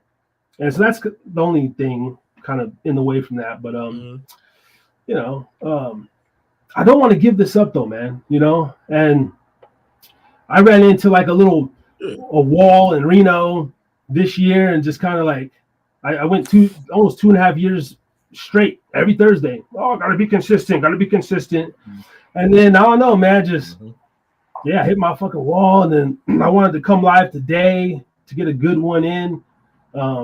But some Thursdays, man, it's like, I don't know if you know Steve or whatever. Me and Beeline were going through this dude Steve, so he was our publicist, and he was getting us some good guests. And then I met John at work, and I've interviewed just, if I think you're cool, hey man, come on my show, you know. And I've kind of ran that course. Like everybody in my immediate family or friend group, they could give a two fucks about my show at this point, you know. So I can't talk to them anymore. And then most strangers that I meet at the bar, they're, oh yeah, fuck yeah, bro, we'll do it. And I text them next morning or some shit, no response, you know. So I'm like, flaky people. And that kind of hint, like, you know, put a dent in me from doing a show. And then there was a couple nights, bro, where I wanted to be consistent. So I just sit here and still talk about fucking nothing. And then I'll watch it back the next day, and I'm just like, oh, like, fuck, this is, you know, it's cool, but it's like, I didn't say shit, you know. I was just trying to fill airspace, cute, you know. And then I was like, I don't want to just do that either, man. So, you know. Yeah, and that's what the idea come up too, bro. Like that to start to keep my season off. I want to do something fun. I want to be able to get everybody because I know a lot of y'all who've been doing podcasting for a long time. And I said, yo, let me do something fun to start it off. And like, look, a podcast cipher. And I said, yo, that'd be the best way to kick my show off, kick my season off. I want each one of y'all to come up there to write a rap, like even if you can't rap for real, but I want you to come up there, say something, spit a bar, and then go on. You can get off if you want to, man, or I record videos or whatever y'all do. But I want to do a big like pass the mic type thing. Because we all do this thing like for a living almost, and it's fun. We have a good time. I really want us to be. I want to promote everybody because I think all of us can do really good work together. So you know what I'm saying. So yeah, a podcast cipher. Oh, bro, man, and Harry, hey yo, Harris, when you told me that you wanted to do it, I had in my head, bro. I know you're gonna kill it. So I ain't worried about it, man. Hell yeah! I used to be a rapper before I pulled the Joe Budden, man. You know, I can still rap, and I like to freestyle and shit. But I think I can still rap in general, right? And I'm good with music, but that would be something I'll get playful with, and you know, nothing too serious. You know, and I'm not trying to come out with the fucking cannabis bars. You know what I'm saying? But definitely my genre and my niche or whatever, it's like, and the whole Harry, it's like, okay, I'll get off on that for sure. Yeah. I can't wait to see. I can't wait to see where everybody gonna come up with, man. I know a lot of people that do this. And John, do you want to freestyle, bro? You can freestyle too. I'd have to get back to you on that one. I've tried before, but I don't know. I don't know. Dude, you can rap, sing, or do poetry. A bit. I don't have a whole lot of material on my hands. I'm not the biggest like freestyler, to be honest. Like, I've done poetry. Like I've done some poetry. I play guitar. Like I can.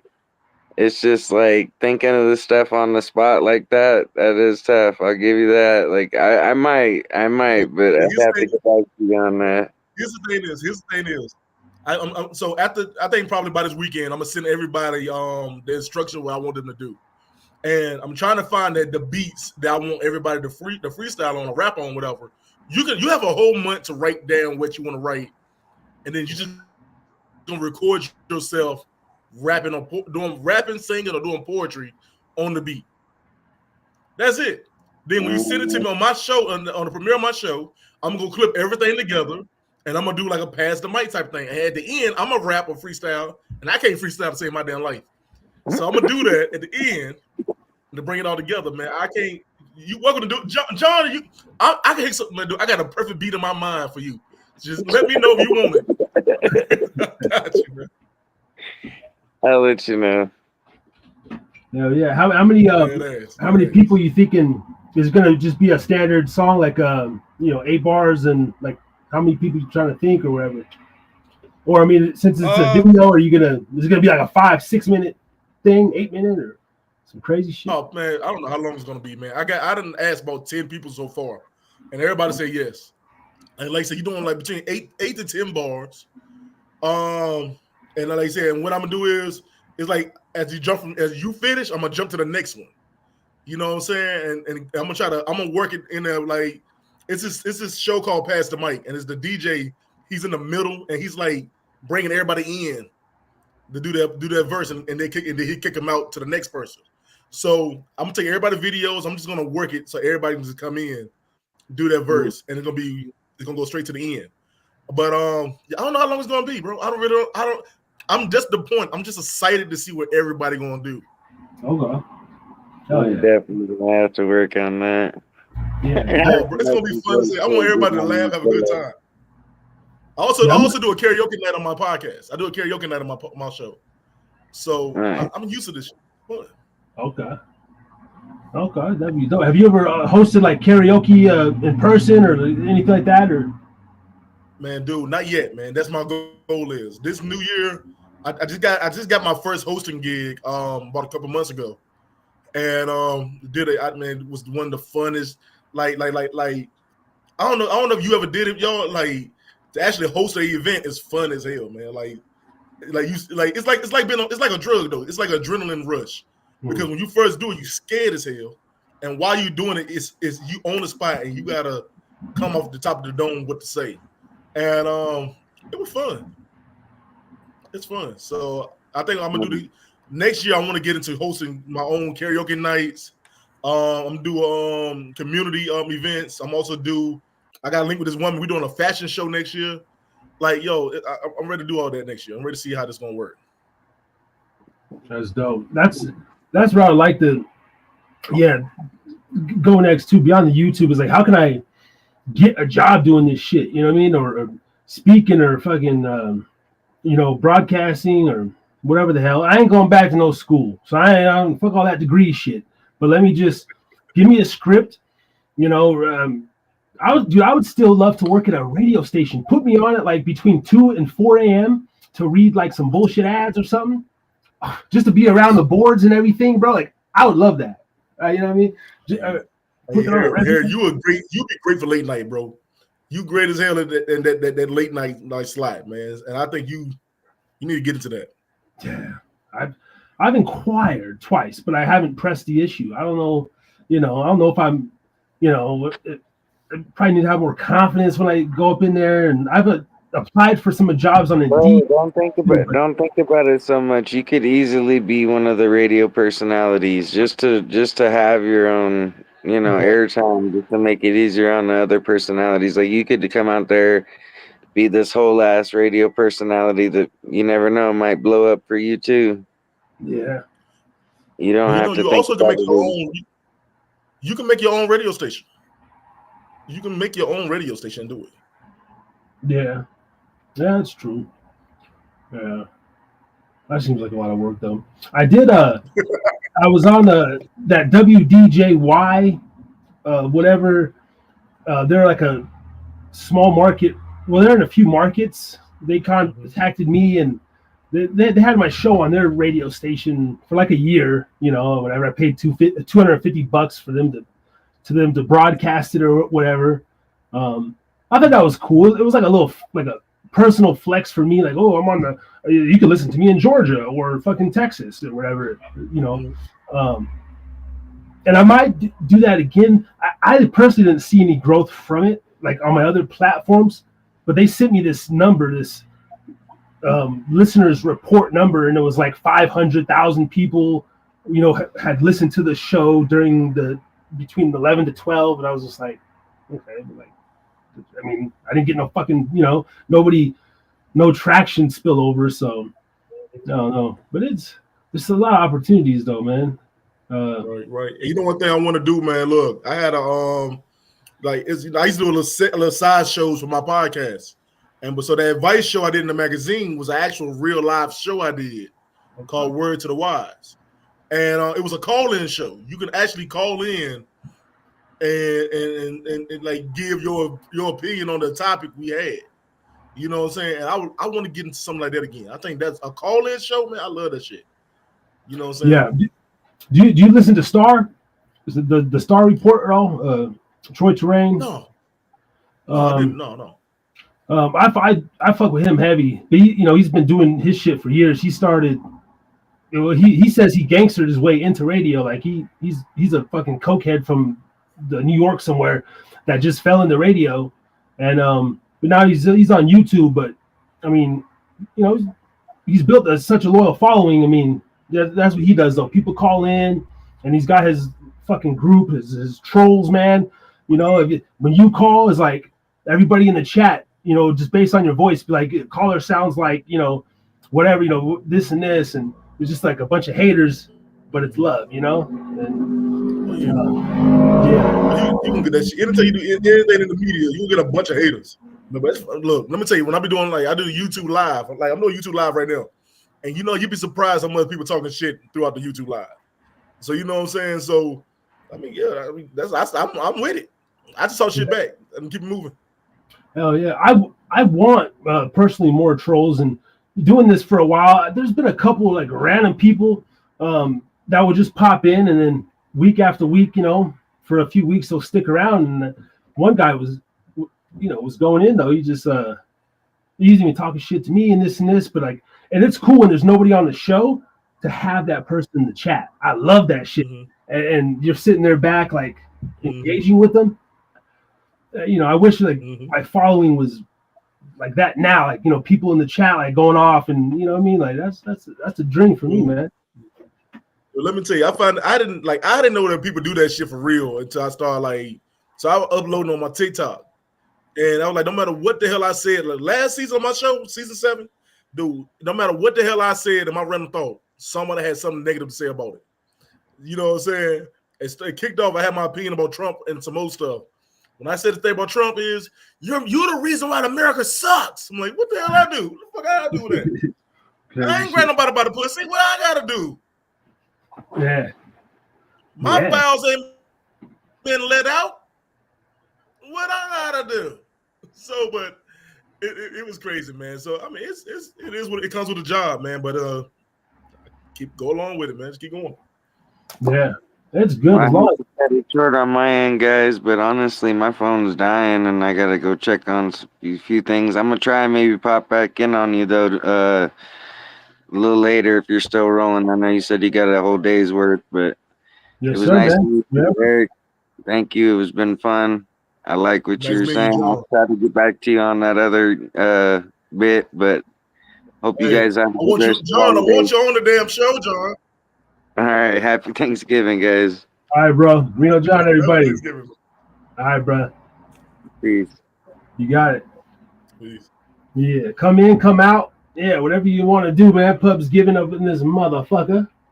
I sent like bro, man, 35 people the link, so I don't know. Whoever comes on, Hey, yeah.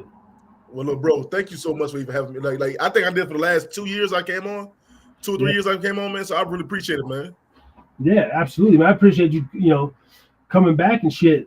And I didn't like what I could get better on, bro, business wise and shit like that is communication, bro. Like I don't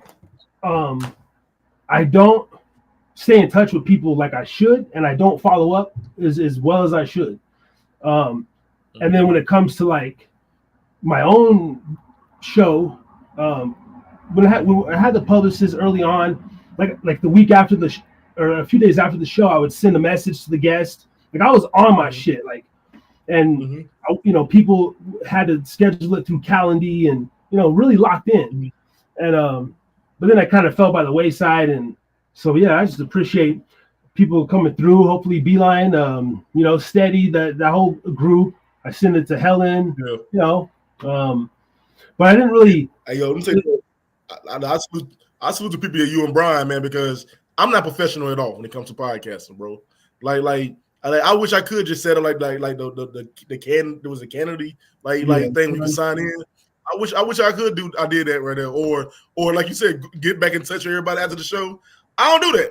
And my thing is, I want to get myself better into doing that. But at the same time, I think that would make me me. When I do my show, man, I want you to come on. It's like I want my show to feel like you talking to your family. You know what I'm saying? Like you talking to your brother. Like we shit talking, we joke around. I don't want to be like so like tense. I want to go in there and have a good time. We talk, no matter what the topic is. You know what I'm saying? Like I think one year I talked about sex too damn much. So I had to jump off of that to something else. You know what I'm saying? So I just want my show. I just want everybody to feel more like comfortable on my show. So yeah, it's some stuff I could work on, but I don't know if I'm gonna do it or not. I'm trying to figure that out. Hey, yeah, the fact that we kind of know, you know, and it's like, but there's some things like you said, maybe just not in you, you know, like it's, like for me, bro, my level up would be like I could really actually use an assistant, like just in life, but like I have to get my car registered next month. I already know I'm gonna wait till the last week, maybe the last day. I give a fuck about that registration for real. But every couple of days it'll pop in my head, or I signed up for like this possible trade. I want to try to get in another trade, so I have like probably like 13 days left to finish sending the paperwork, and it's just like, bro, I have a hard time dotting my I's and crossing my T's. You know, I'll write the line, but or you know, having just somebody to really just handle the business side. Like I don't even want to talk to the guests. Like, did they confirm? Yep. All right, cool. As long as they confirm, then fuck it, you know. But shit, you know. So somebody's question, man. Have you? So like this is what I'm working on now, man. Because I want to like I've been doing my show like my show wasn't officially a show. It was I didn't have no LLC for it. I didn't have nothing behind it. So have you got that for you yet, or are you still working on that? So I'm working on that now. Yeah. So that was like the first thing I did. Like 2022, I got the Harris is Drinking Again. I podcast and media company LLC. Long ass title and shit. But yeah, I got the LLC.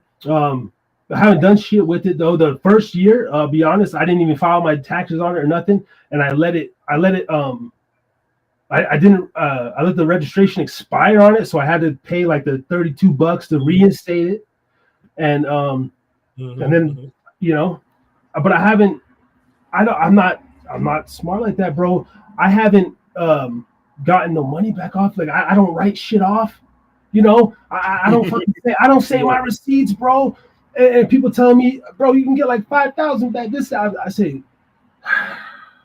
fuck. You know, they go to lunch, or you know, even grow like. I guess you could write this shit off. You know, it's like I need it for work or whatever it is, drinks or. Yeah.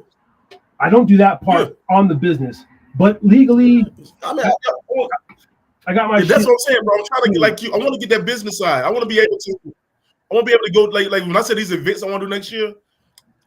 I want to have the backing behind it, man, because I want to be able to go out there and talk to these people like in person and get paid to do this. Like because I ain't gonna lie to y'all, man. I love podcasting. I think this shit fun as hell. But I want to step the game up, man. I feel like so many people's doing this shit. I want to be able to branch out from it and do something big with it. Yeah. It's setting at least having it stone like that, you know, it sets you apart, you know. Or if a business wants to, maybe they don't want to pay you directly, but they can. Oh no, we're gonna donate to whatever, and you know the whole legalities about that. But what's your EIN number? Oh, you know, sure. And yeah, little things like that. I haven't had any of those like opportunity yet. Shout out to Steve, the sponsor of the show, Gubba Rum. He just zells me every month, just cash like. Shit. So.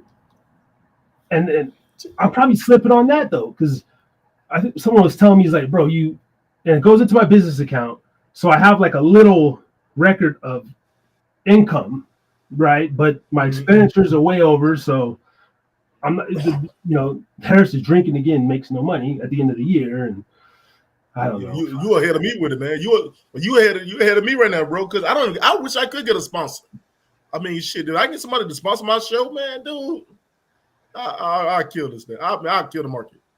Yeah, I just need I need a bigger one though. Shout out to Gubba Rum, but that's the move, bro. I've even went in, well, 2 years ago. Not since I moved back, but a couple of local breweries. Because I when I first started the show, that was kind of the thing.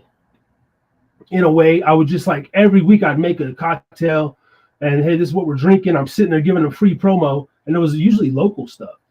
And but no one really took me serious, and I don't know how to, get myself. I just go to the damn distillery and talk about. I had a YouTube channel, I had like 200 subs at the time, like yeah, and I don't even want. I asked one company, I said, I don't want you to sponsor me. Just give me your logo files and give me your permission to just make it look like you're sponsoring me. I don't know if they're gonna pay me, but I want to make myself look bigger, with your logos, and legally I could say, hey, this show is sponsored by Squatters Brewery, which is very popular here in Utah, and but they wouldn't give me that green light, and so I don't know. You know what I have to do? I told people though. I said, well, look, I think this new season I talked to a lot of people. I said that I give you the first 30 days to be free. The first 30 days I do free. You know what I'm saying? I'll sponsor you on the first I don't know 5 shows or whatever. And if you like the way I'm doing that, then you want me to continue to sponsor you. Next month you pay me this amount. So that way they have faith in what I can do. And I'm doing my part. You know what I'm saying? And so by the time that next month come around, it's worth the money. If not, you can move the fuck on, keep moving. Right. Would you like? Where's your? I'm sorry. I'm sorry. What was that? Oh, I cuss a lot. I'm sorry, man. I apologize. Oh, it's all good. I mean, I do too. Shit, YouTube don't like it. They don't like you smoking weed on camera either. And I was just gonna ask you this, like, since we are. I mean, this is fun, and we're trying to be a businessman at the same time, but everybody has their personal line or like a cutoff. Like, where's your line as far as, a sponsor? Hey man, we're gonna pay you whatever, 500 or 5,000 a month, whatever. But you can't curse, or you like. Where's your line as far as where you'll allow a sponsor to like take you like, hey, we're gonna give you 1,000 a month, but we don't like you wearing black. You can't wear any black shirts, and you can't curse, and then you can't talk about this subject. Like where's that for you? To where you're like, man, fuck that. For me, man, anything that makes me feel like immorally I'm wrong. You know what I'm saying? Like I'm not gonna sponsor a company that like I'm big on like black rights and African American rights. So you tell me that I can't speak about what's going on with my people, I'm like, we can't do that. You know what I'm saying? You tell me that so my show is random as hell, and I would be okay with not cussing because I know that helped me get sponsorship, or they help me if I want to go into like a big into the real arena. I know I can't cuss. I get it, but anything that's like I don't know, like you tell me that I got to I don't know anything that made me look like made me look stupid. Just the thing is like don't have me out here wearing bunny ears and shit doing this damn podcast and stuff. I don't want to like that. It depends how much money now. Wait a minute. Depends how much money.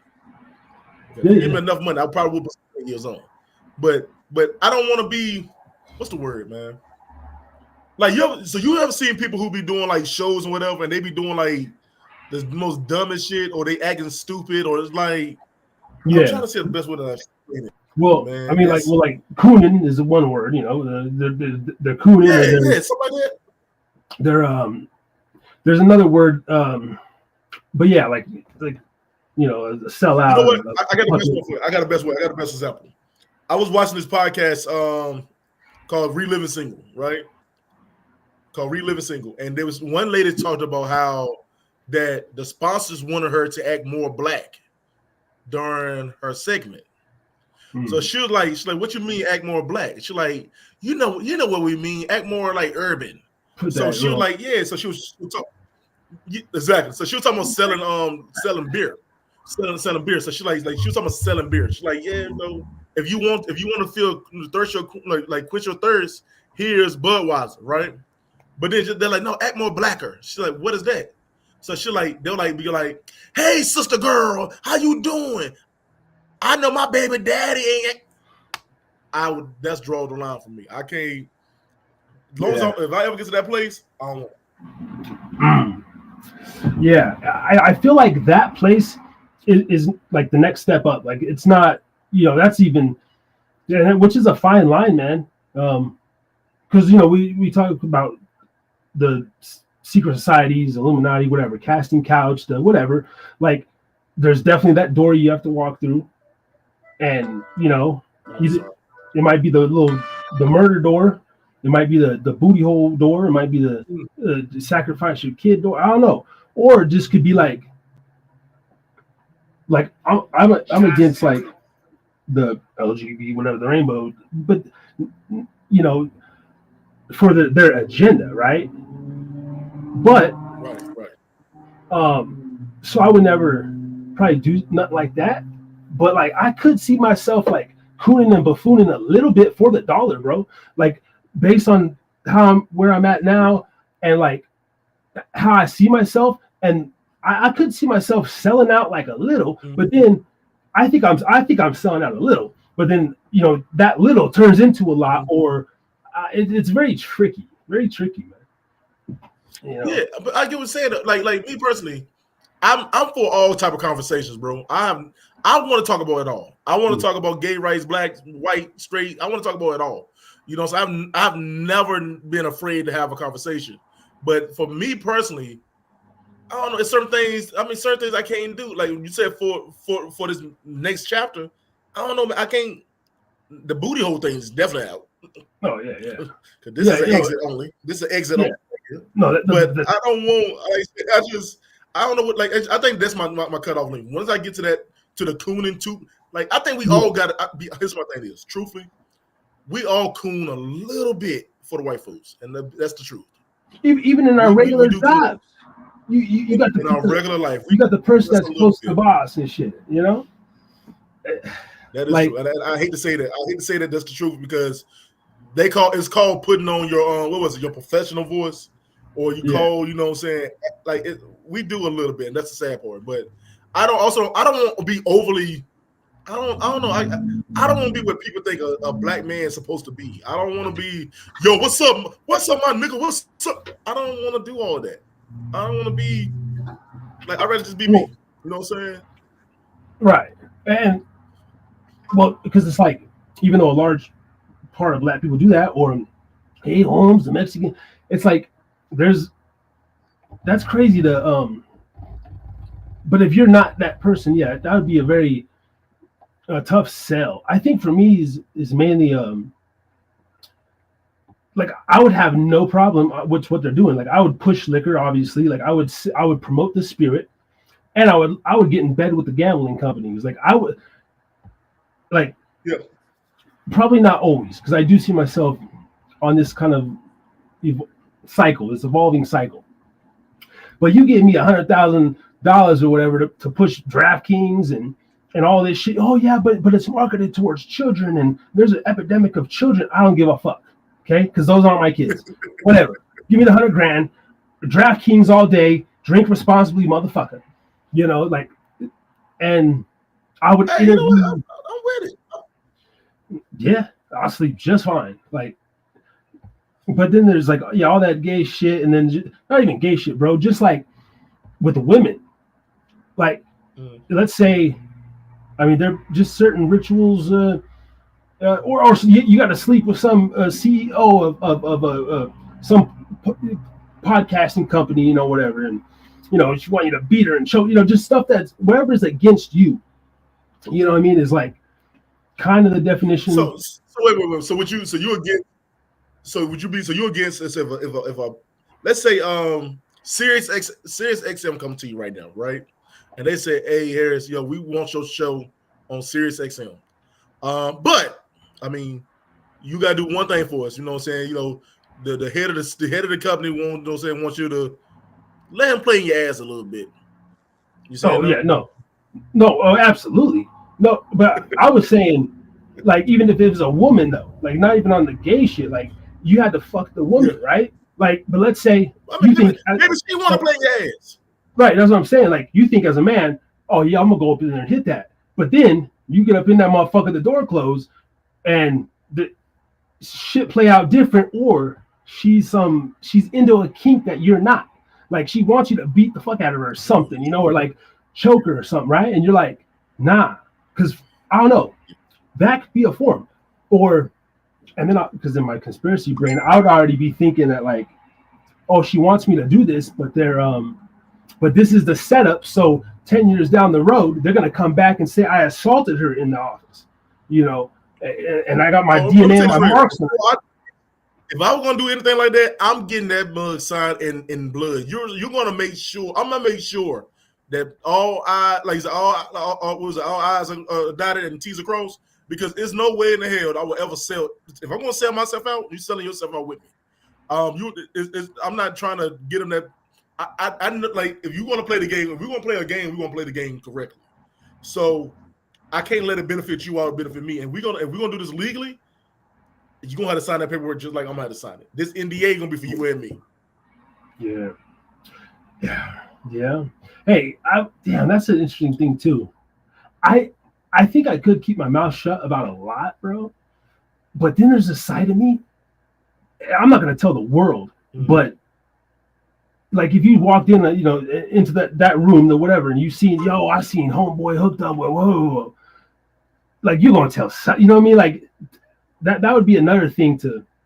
So hold on. What the Diddy situation? Would you have told if it was Diddy? Like if you would have went to a Diddy party and you'd have seen some famous like person, would you tell that? It's so weird, bro, because like it just depends, man. Like overall, I'm gonna say no, because look, and I get why. This is my pitch to the industry. Please let me in, because you know, it'd work out. But if you're already there, you know what I'm saying? It's like, I mean, you're thinking like your peers already kind of know, and you might tell like your cousin or like whoever when you go back home, like, yo, man, you're like, yeah, are you bugging, son? Nah. Like, nah, for real. But overall, no. Just like most celebrities are keeping quiet, right? Nobody's coming out either way. Very few.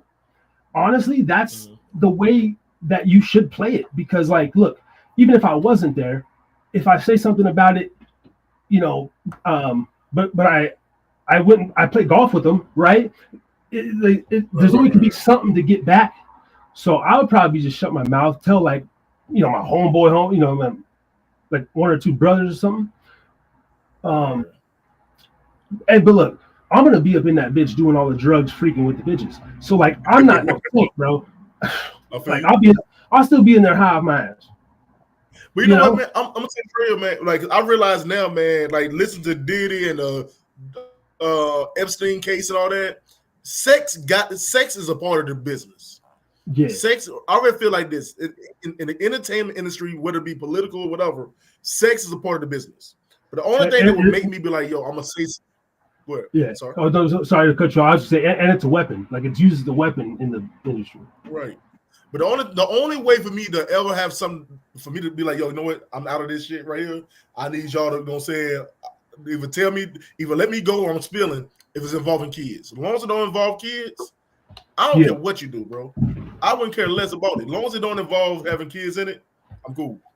Right. Yeah, no, that of course. Which I believe is obviously the big secret in Hollywood, right?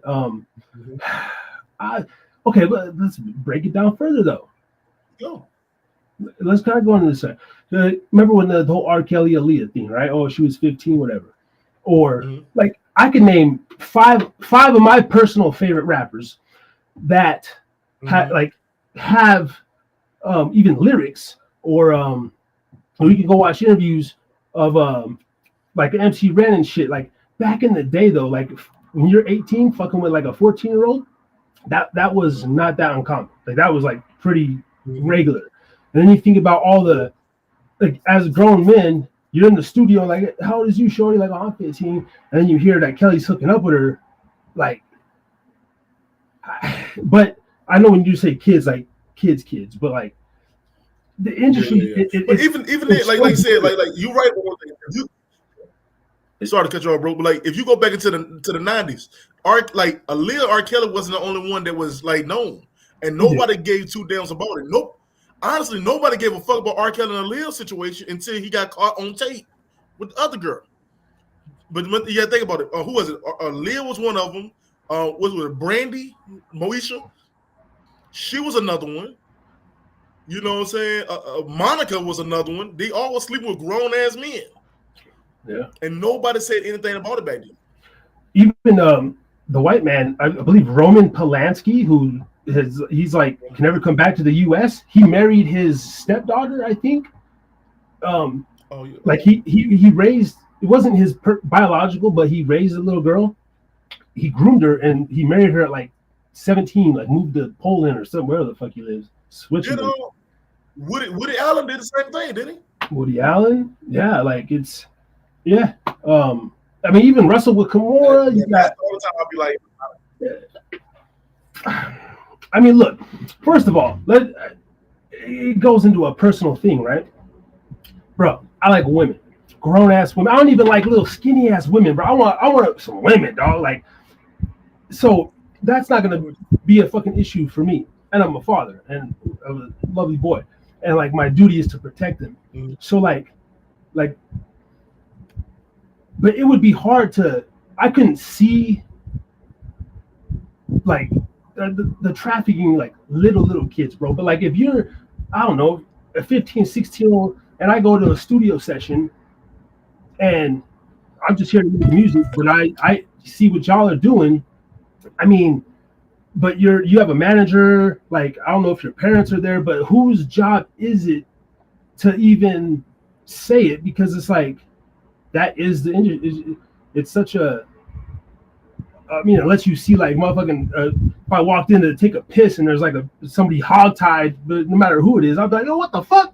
Like, what you guys got going on over here? Honestly, but unless to me, like I said, unless they're kids, and I said to me.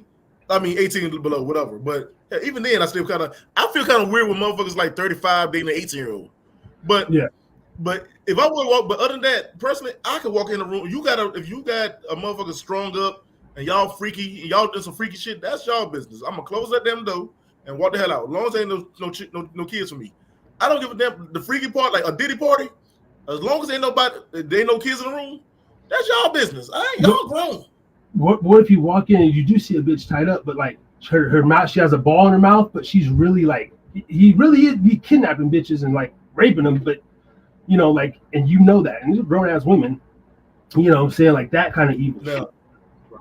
Like, you know. Okay, now that's like my thing is, I'm gonna tell you the truth. I'm definitely probably would leave because I'm like, yo, when this shit get real, I don't want to be in a part of it.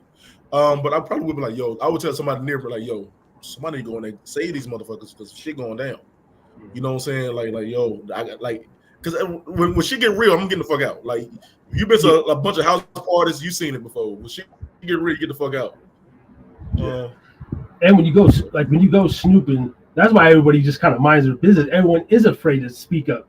Like I watch these videos like on the New York trains and subways, and motherfuckers like walk up and smack a lady and shit, bugging out, and nobody does nothing. I'd be sitting there like, damn. But a lot of times that should be wild. I get it. Hey, Harris, I'm so sorry, bro. I gotta leave, bro. My wife was telling me she just take that though. Hey, but yo, I'm gonna try to get back on before I go to work, man. Thanks, bro. All right, bro. Yeah, we'll be here, man. I appreciate it. The link should still be good, so tap in whenever, man. Yes, sir. Thanks, man. All right, brother. Have a good rest of your Thanksgiving. Right. Yes, sir. Bye. All right, ladies and gentlemen, Eric G. Let's get the bomb drop. Bam. Where's my bomb? Eric G up in the building. Go check out Eric G with Random Thoughts. Oh, shit. Now I'm forced to work. And take control of the mic. But anyway, what was I going to go just before he cut off? We were talking about squash shit, bitches tied up and stuff. Lord have mercy. I don't know why it always goes there. It's a Thanksgiving. Well, you know, it's just we're trying to drink beer, watch football. I have no idea about the games or anything that's going on right now. But I don't really care, actually. I it's been for years, but I've completely fallen out of the love of sports in general. I tried to find some excitement with my son playing the 2K game and then watching some YouTubers like highlights and stuff. But the actual game, and then with the FBI ring, let's talk about this for a minute. The whole gambling ring. I've already thought it's very either rigged or scripted for years. I'm talking about since like 2008 when I first started to kind of become enlightened a little bit. I think that's when, the $1 billion sports side of the things, I just fell out of it. And I could look at plays or calls or just be like, what the fuck, bro? And now with this one coming out, it's for sure gotten me. I never like to bet sports. I'll stay on the slots and the tables a little bit. But the sports betting, to me, I guess it would make me watch it if I had money on it.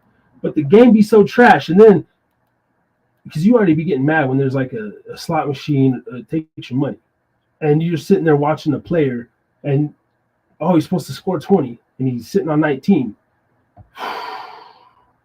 for like 2 quarters, and it doesn't happen. That's absolutely, it's a fixed game, and it doesn't have to be fixed with everybody. Only one ref or anybody, a ball boy, a coach, a player here, a player there. But to say that like, it's totally 100% real at this in 2026 almost is just 100% false and fabricated. And I can't do it. I look at it like the WWE, or the some of these other leagues, and I hopefully they can maybe move past it and one day come out. Because I do like the game of basketball, but maybe if they just came out and said, yo, this shit, you just have great athletes doing wild stuff, and there is a sort of outcome that we're hoping for here. You know what I mean? Like, I'd be cool with that. It wouldn't really sway me none. Let's get some other beats going on here real quick. Brother Ray, I guess he can't get in for whatever. He said, I don't know, I'm old. Fuck, this is stressful. Dude, it's the same link that you've been using this whole time, but who knows? But yeah, anybody out there, if you do want to tap in, 435-602-2975, audio call, or if you got the link, or if you're just scrolling by, drop your email, and we'll have some good convo.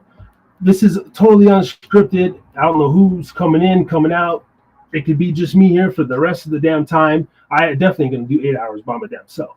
I'll tell you that right now. And I'm probably going to take a little intermission here in a moment to drop some links, make a couple calls, and possibly set something up. Let me reconfirm. I think we got Steve coming on. Oh, actually in like 45 minutes. Let me see.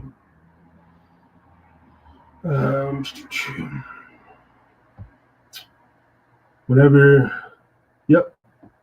4 p.m. What time zone? Whenever you have time. At noon to about 8. So yeah, I think he's going to be calling 45 minutes my time.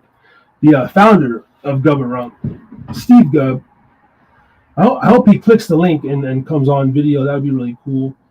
Up on the Instagram and the Facebook and YouTube, I've went and made some clips from the last 3 Pubsgivings, and they've been fun. Yeah, wish I did a little more promotion now for it. I was unsure. I really just thought about this Sunday night. I was like, oh yeah, it's gonna be Thanksgiving. I gotta go live. But either way, man, motherfuckers just trying to make something out of nothing, and that's really what my shit's for. All right, I'm for the people. That's where I won't sell out, I guess. It's just like there's only so many fancy. I haven't even been in like really, really rich establishments, but I've ate dinner at like just people that have money and fucking they live so clean and so good that like I guess you could get used to it, but I don't know. There's a certain base we have to maintain, okay? Ladies and gentlemen. Up in the building. All right, we got 45 minutes. Yeah. Come as you are, sinners and saints, welcome. What does that mean? Well, it just means that you could be a saint, a sinner, and we do talk about it all. Most people do. Yeah, yeah, yeah.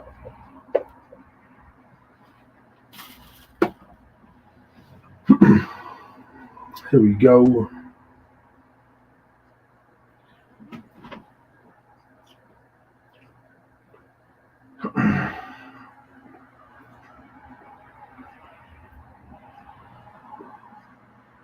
Bam, bam. I hope everyone is having a good Thanksgiving, though. It doesn't sway me either way. It's just another Thursday. And I'm here by myself. And I love it in a weird way. You know, I feel kind of bad. Like, I wish I was more family oriented and I participated with my girl's family a little more. But, like, I don't. Like, I just wish I did. Like, I wish I did a lot of things. But then it comes to the actual work in, and I'm like, I don't want to put the work in. That's stupid. So it is what it is. But it's a big deal for a lot of folk. But we the outcasts, man. I don't know what it is. You know, at the end of the day, it's a therapy with a little bit of creativity and autism and artistic ability. Maybe there might be like a little smidge of autism in there. Little Tourette's and the ADHD, of course.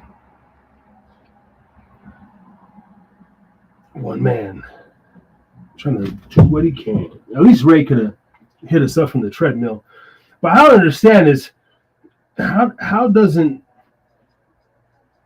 your phone always have a weird issue? It's a little strange. I watch a lot of shit on my phone.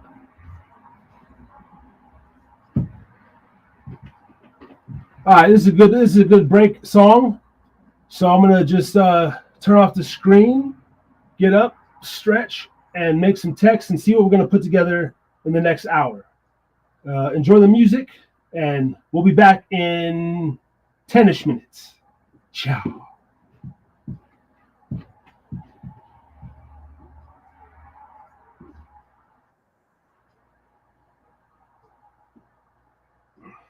I see you, Phil. One sec. I'll be back in 1 minute then.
All right.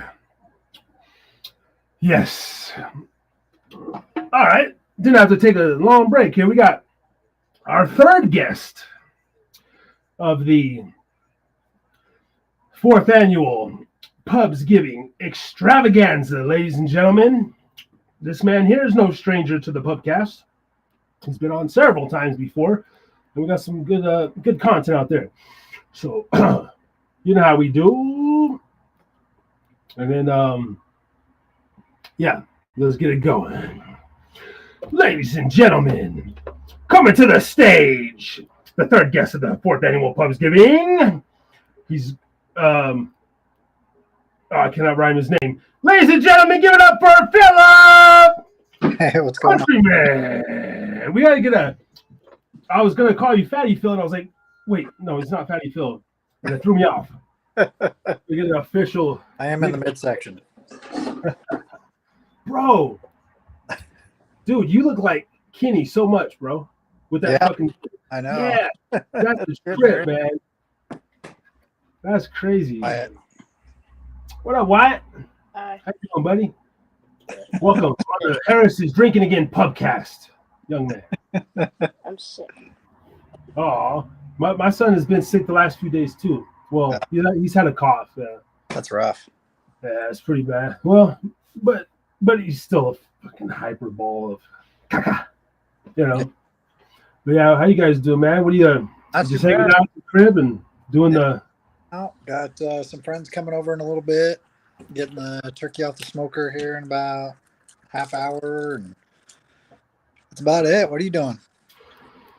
I'm just sitting here in the solo, and the fam's with her fam, and I just wanted to come and do some content, man, because I did it the last 3 Thanksgivings, man. I just it started the first year where I just send the links to a bunch of people and I live stream all day. I'm trying to go 8 hours, but I didn't plan it, and I don't know, who's gonna come on or what, but I gotta go at least 4 hours, man. Well, at least maybe even 6. Holy cow!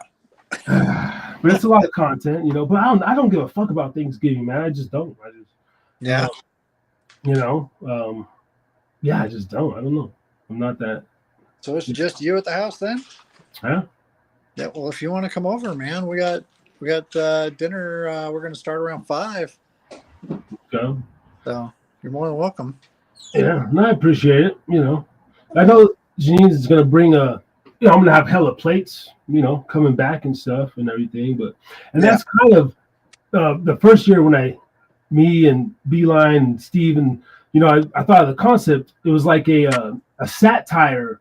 It was like a satire thing because, dude, there's a lot of people that don't have family or want to participate in shit, and we need to create a thing like that where it's like the disgruntled old men that come together and we can all bitch about how much we don't like Thanksgiving, and so yeah.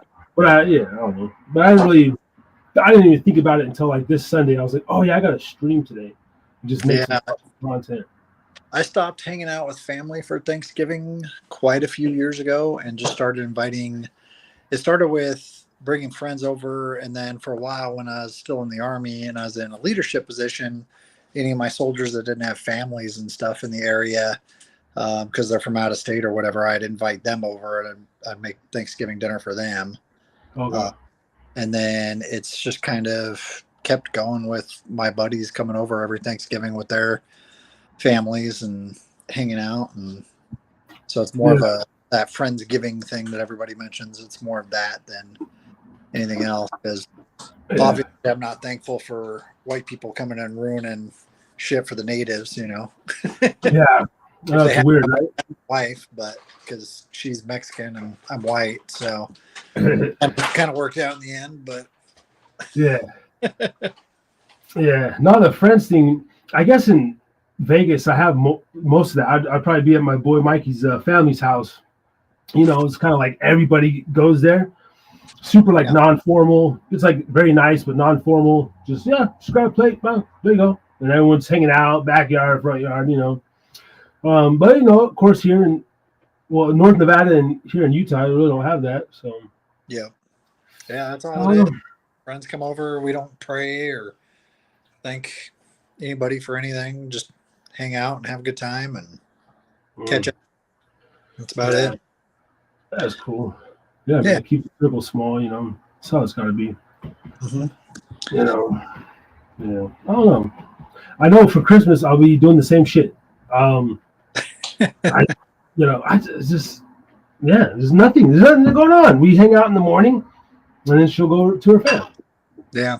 Like I don't, and I'm that guy in the relationship where it's just like, nah, I'm cool. I'm cool with your dad.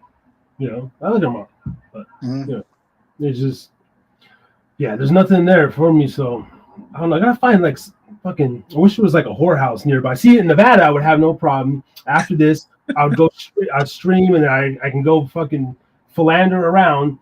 in the casino and find something to get into.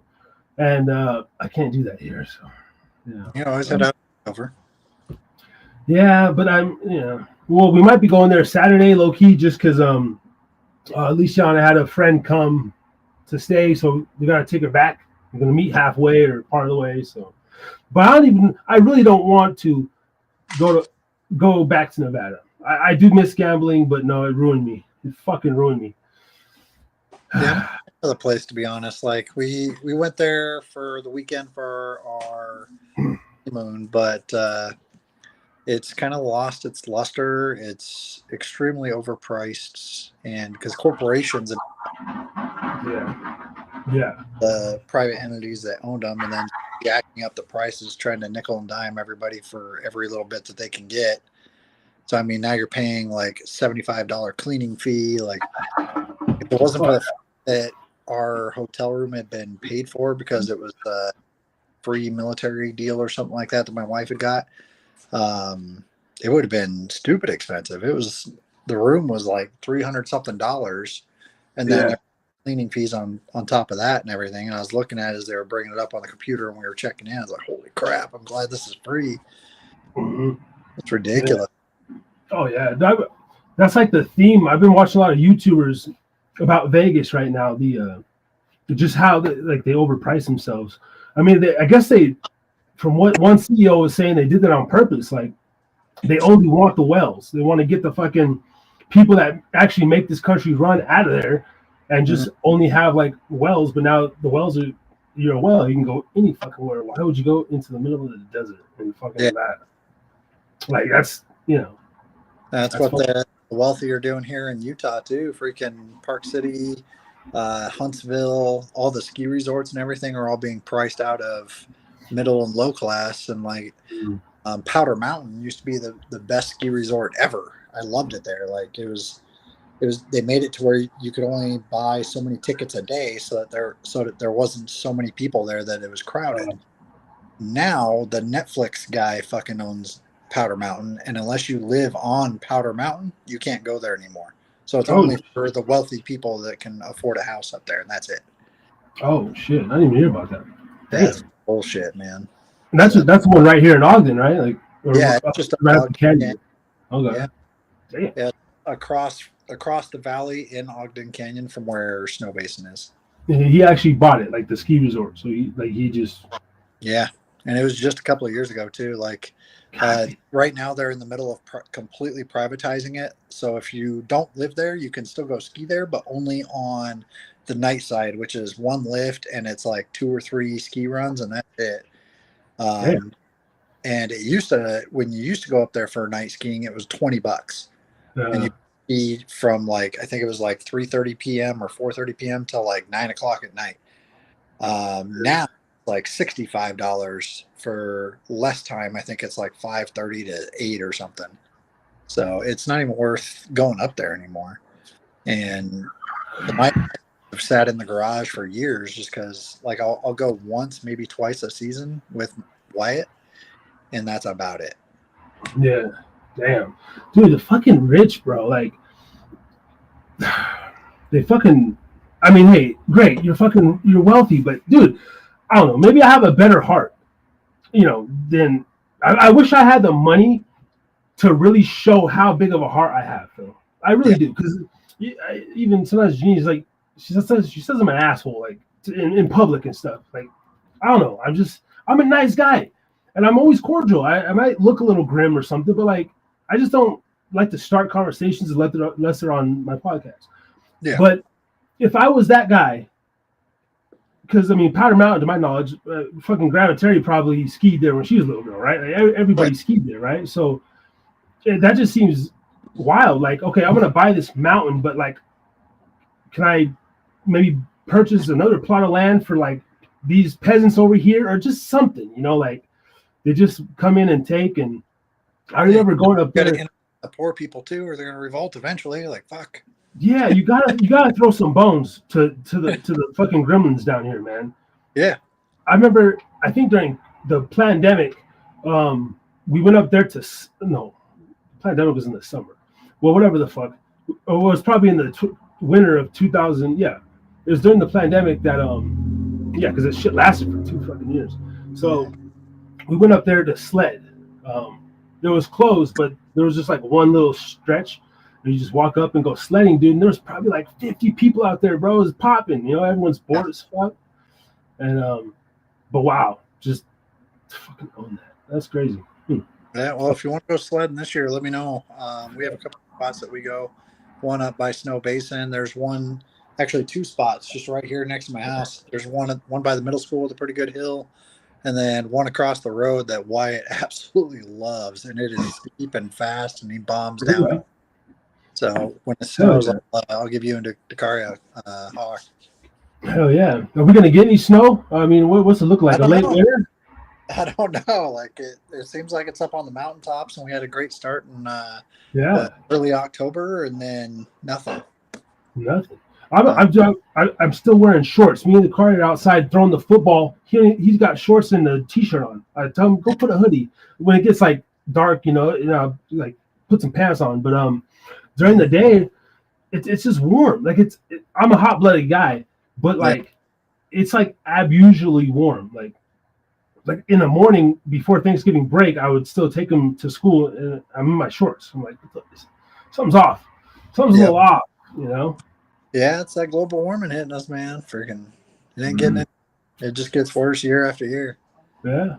Like at first, this guy fucking nuts, and then I started seeing it hitting here in Utah because the lake is drying up, and they're not doing shit about that. We're getting less and less rain, less and less snow, and it's just getting worse. And then I don't know if it's fake news, but I seen on TikTok, I'm fucking scrolling. It was snowing in Phoenix the other day. I'm hoping my brother calls in. He lives in Phoenix, and it was like they had snow on the ground in Phoenix, and then Vegas had massive, like a monsoon, flood and shit. Yeah, that's all from the. So there's the La Nina and the La Nino or El Nino, and the El Nino, like basically nobody gets any rain or snow except really high elevations up in Canada, stuff like that. The La Nina, it's a pretty crazy weather pattern. It like smashes condensed air into the atmosphere, like basically right over Utah, and it curves across the nation. And so everybody in the south gets like really cold, freezing rain and snow. Everybody up north gets like warmer rains. So like Canada get rains instead of snows or something like that. I don't know how exactly it works, but basically like we're right in the middle where it's 50-50 whether we're going to get snow. I appreciate that. I feel like 25 years ago, somewhere in between 6th and 9th grade, I heard that, like El Nino and La Nina. Yeah. And I forgot about that shit. Yeah. I know cumulus clouds. I know cirrus and stratus. I know there's 3 types of clouds. Other than that, Phil, I dropped out before the 10th grade. I'm fucking. I wouldn't know any of that stuff really well, except when I was in the Army, I was a voluntold firefighter and wildland firefighting. So we had to learn weather patterns and like what clouds are doing and how that's going to affect us for the day. Every single morning before we'd go out on the fire, we'd have a weather brief for the day, when the winds are expected to pick up and what the cloud layer is going to do to us that day. And that's the only reason I learned any of that stuff. And then I started caring more about the coral reefs and them bleaching out and getting destroyed and all that stuff. So I started studying weather patterns and stuff more just as a hobby, not as a profession or anything like that. But I'm not a scientist, and I don't know a million things about it or anything like that by any means. But that's the only reason I started studying that shit at all. No, it makes sense though. Yeah. I just wake up and sometimes I think it might be synced to my phone, but I just wake up, look out the fucking window, and whatever it looks like, and then it might smell like it's gonna rain. I go with it. I don't know nothing. Well, I also ride motorcycles, so I have to be aware of the weather throughout the day. Yeah, that'd be a little different. I'd be conscious about it, huh? Yeah, I've ridden out of the house one time, because it looked great. So I wore my light jacket and a pair of jeans, rode out of the house, and it was like 75. And I shit you not, that afternoon it snowed on me on my way home, and it was the most miserable experience I ever had. was like early spring, and I was like, it's nice out. I'll go for a ride. It was a horrible mistake. Damn. Riding wet. Who let the dog in? It smells like a wet dog in this motherfucker. Yeah, it did. Damn. That's one thing I don't think I'll do, man. I'm too much of a pussy now to like ride a motorcycle. Yeah. You know? I think so. I don't like anything that can like risk my fucking physical safety. I mean, like that's adrenaline wise. I like to take risks on, other stuff, whatever. But like, not like I'm doing that. Roller coasters, motorcycles, yeah. I love it all, man. I want to go skydiving again. I love riding my motorcycle. Not so much into the scuba diving as much anymore. Like, if I get the chance to do it, I'll go do it. It's fun. It's relaxing, but it's not something I'm going out of my way to do. I would. I swear to God, I would do this, bro. If I die, I die. I want to do the running with the bulls in Spain. I think that'd be fun, but I'm way too unathletic. They might, but I think I still got it. Like, I'm gonna be way up there though. Like, I want a super good head start, and I am going to jump up. Like, I ain't gonna get hit. Yeah, if I get enough head start and there's somewhere to jump up, I might be okay. But running with the bulls, like, if there's nowhere, if somebody's already jumped up and grabbed the nearest handhold, I'm fucked because I ain't out running.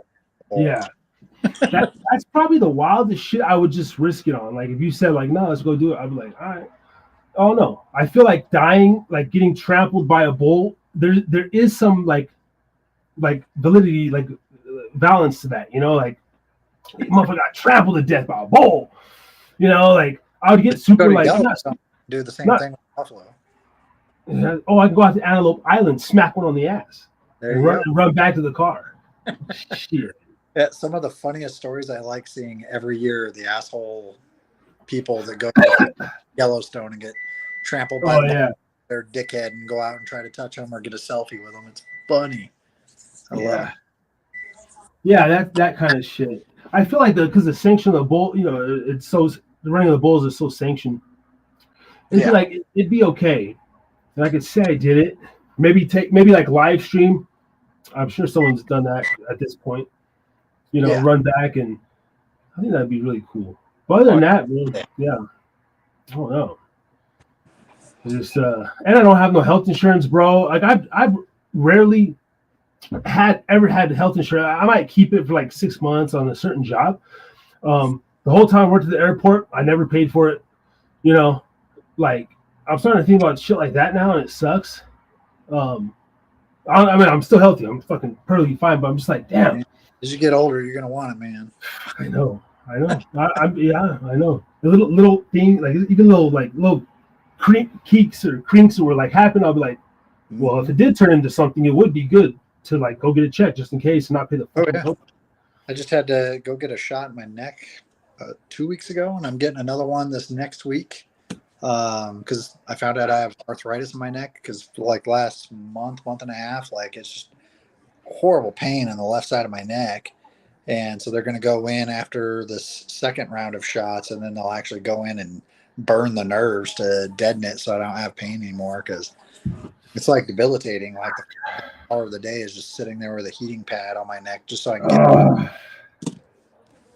See, it's shit like that though. Like I don't want to go nowhere and do nothing. But I need to take better care of my temple. That's the fucked up part. Yeah. I'm physically though, I'm great, man. Like I have so much energy and stuff. It's the nutrition, the drinking, the rec, the fucking, even the weed, like I know those things will take a toll. I try to do moderation, but yeah, I don't know.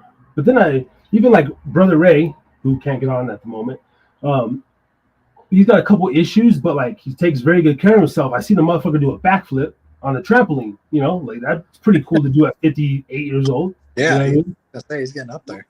Yeah. So, but oh no, fuck, man. But I feel good for the most part, man. Mostly, I think my lifelong battle is just a spiritual one, brother, and a personal one, personal development and getting in touch with, just becoming more enlightened, and not just using DMT, like just actually becoming enlightened, because that's fucking cool and easy. Mm-hmm. Yeah. But yeah, but yeah, other than that, I don't know. I'm just sitting here. I know I am going to get the founder of Gubba Rum. He's supposed to be calling in here in 15 minutes. I might have to send him a reminder message. And based on my OCD, I have to go 4 hours though. Like I will sit here and fucking ramble, play music for like, just for a thing. It's like a thing. And you got more dedication for it than I do. I can't talk for that long. Like you can ask my wife. Like I'll just go silent after a while because I've just run out of things to say, or I don't know. I've never been a huge long-term talker, I guess. Yeah. I can put in short bursts. Like honestly, I think I'm a better interviewer. Like my plan is like do a fucking Pubsgiving marathon, and it's like an 8-hour thing, and literally have like 40 fucking people, like every 20 minutes, or 30 minutes, bam, you know what I mean? Take a little one, play some music for a couple minutes. All right, next guest, boom. Like do like a fucking a marathon of like just 30-minute interviews all day stream. That's my actual plan with this thing. Even next year, I'll try to set it up better next year. Like 30-minute blocks, everybody put in a slot, and just like I could do that, but I don't want to be the only one talking, Yeah. Because then, especially when I go back. If anything, I would have you come up with like a list of like 5 questions that you ask each person, and it could be the same 5 for everybody, Yeah. Like, where do you come from, or something like that. What's your favorite color? I don't know. Yeah. Like when somebody's asking me questions, like when I'm in a job interview, I can answer questions all day long, but just carrying on, I can't do that. Yeah.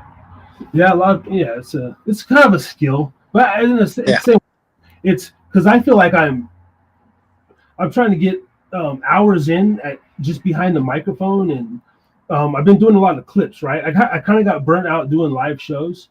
Mm-hmm. But they make great clips. Like I could sit here and I might, oh fuck, that wasn't good. But even if I clip it out to where all I need is 10 good minutes, 15 minutes of a segment or something that you said, 4 minute, and that makes content, which helps, has been helping the channel grow. We're now like 820 subscribers, I think. Oh, nice. I was gonna ask. Okay. It's a fucking long grind, but like the clips channel has 400 and something. So we're growing. You're on TikTok now too, right?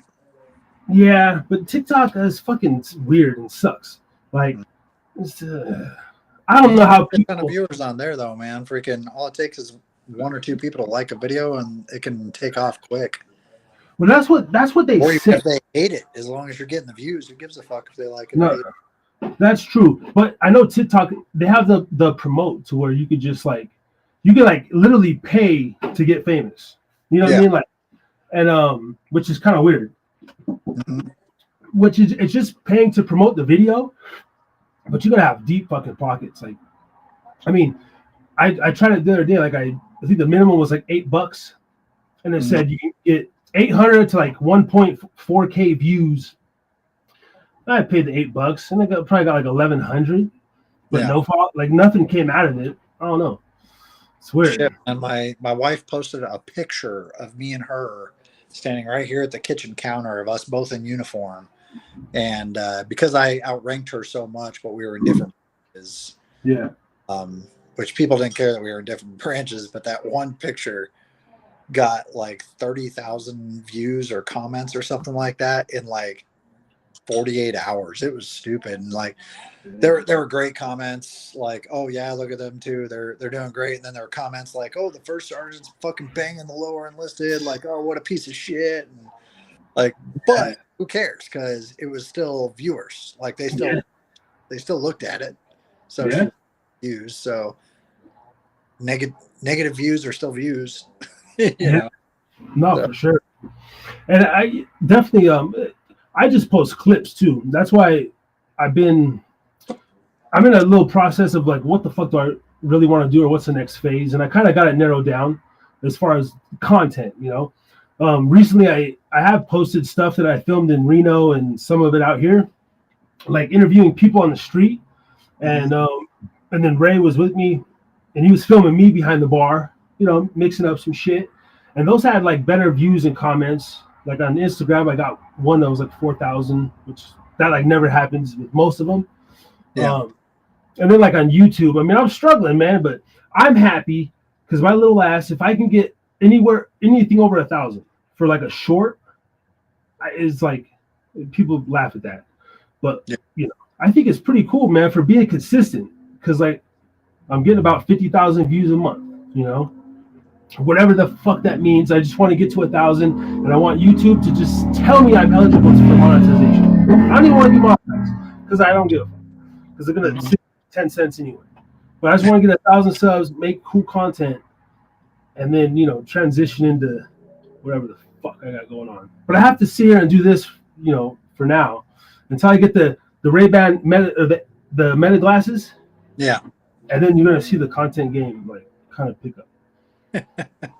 Okay, like that, man. I gotta get going. I gotta go grab the turkey, but I hope you have a good rest of your day. All right, brother. You do the same, man. I appreciate you for tapping in, bro. Yeah, dude. It was good talking to you. All right, man. Enjoy that turkey. Oh yeah. Have a good day. Right. You're welcome if you want. All right, appreciate it, man. Yeah, dude. Cheers. All right, ladies and gentlemen, let's drop another one of those cruise bombs. And there you have it. That's my cousin Philip. Hey, I just appreciate people stopping by for the conversation. You know how we do. I got my window cracked here. I don't know if the neighbors, the people listening, hey, we're doing a show over here. You know, Harris is drinking again. Once the camera goes on, I'm Harris is drinking, goddamn it. I don't give a fuck who you know me, how you know me. We try to do something. That's all I can say. But now I don't know what to say. So we're going to go for another break and put some stuff together.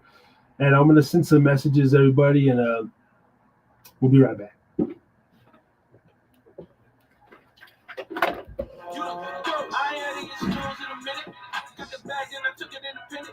Model 3, you know it's not printed. Authentic, every vibe is submitted. Fresh J's, now we jumping up the ceiling. Tough times, and it's coming out of feelings. All back, sticky question what I'm feeling. Fuck a house with my focus on the building. Just a look at how I'm feeling so prolific. Hustle loud, most you niggas don't get it. I'm seeing the highs and the lows, it's terrific. This is y'all that hate, that's why I love the critics. Self-made, I ain't gotta ask permission. Turn my pain into fire, no ignition. Only when the money start when I listen. I put the city on my back and niggas dissing? Huh? Look, what the fuck you think I do it for? Do it for. Hey, look it in the mirror. You the go. You the go. Hey, I'll be running 24. So nigga in the mirror. You the go. You the go. Hey, what the fuck you think I do it for? Do it for. Hey, look it in the mirror. You the go. You the go. Hey, I've been out here running 24. So nigga in the mirror, you the go, you the go.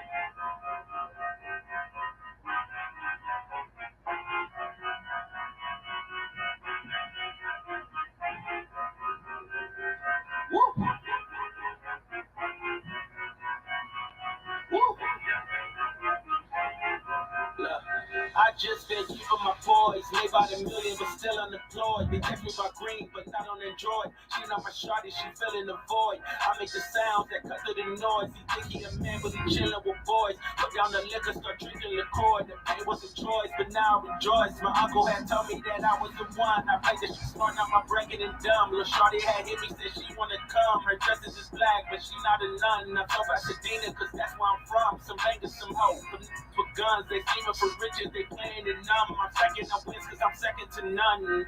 Look, what the you think I do it for? Do it for.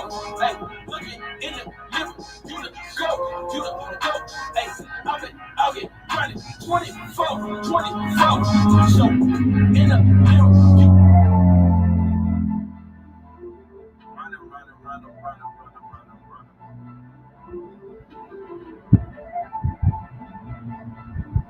Yeah, just running.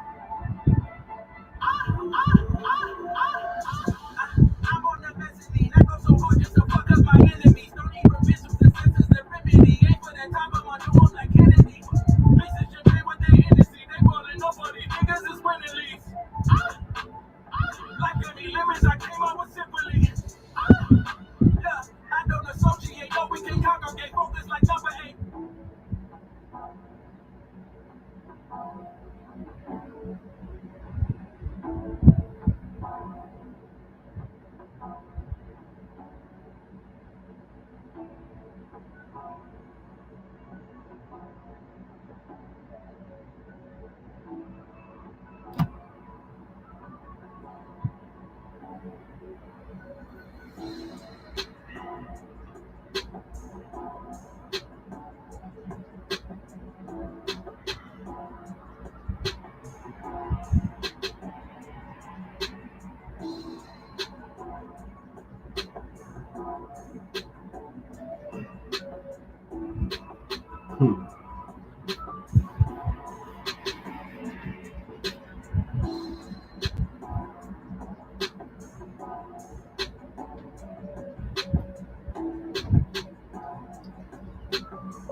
Yo. Yeah, we still here up in the building, just trying to confirm a couple things, put something together, see what's going on, give y'all a good show. Let's see. But yeah, enjoy the music and grab yourself a plate. And welcome to the Hyper Club.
All right. Ray's gonna. Oh wait. Ray's gonna try to tap in one more time, and then I talked to Steve yesterday. He said 4 p.m. my time, and I told him yes, whenever he feels like tapping in. So yeah. In the meantime, oh no, see, Brother Ray. See, I don't know. This is something on his phone. Bro. Security tracks. That is weird. All right, so Brother Ray ain't gonna be able to make it, but it's all good. To the hood. We're gonna sit here and take another swig. I don't even want to let you know what I'm drinking today, because we're the lowest of the low. The well. Shout out to Taka. I wouldn't mind a Taka sponsorship. Actually, that'd be pretty cool.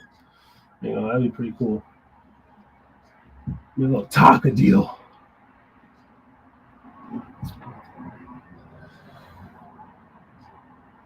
But I know everyone is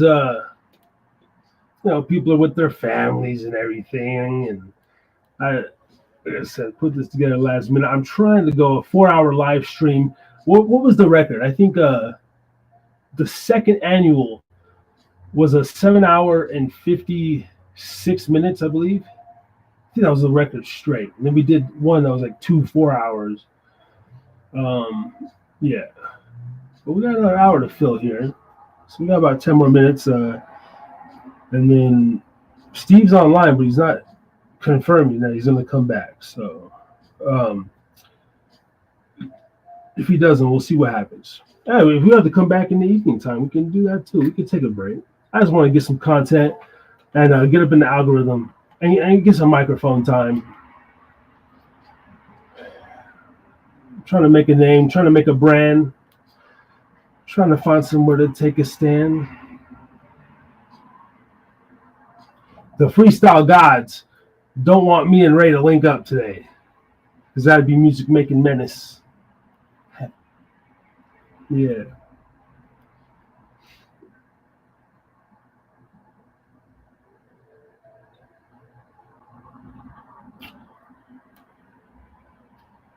And maybe this is good though, because it's letting me also know the clips that I put out recently. Really great for the channel too, by the way. Thank you to the recent subscribers. But it's letting me know where maybe the potential market is in for new viewers and just a different lane of content, and also keeping the lives, man. There's nothing wrong. I think everybody should go live, talk your thing and stuff like that. So it's been a good ride, but I'm so excited to just finally show, and then I could go on live and then we'll talk about the weekend review, and we can start bringing up some of these bars and some of these pubs names like that. I think that'd be really excellent. Yeah. Richard Pita on Podbean. Oh, peep the Podbean. We got a few listeners over here. I've been neglecting. Sorry. He just says Happy Thanksgiving. Yes, sir. Thank you. Appreciate it. Thank you for listening. Tap in. But check us out on YouTube.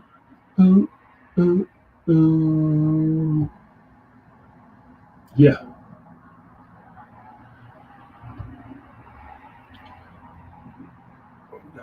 Facey face. I didn't even double check that wrong. Should be on both Facebooks and what X maybe? I should probably confirm that. Confirm this.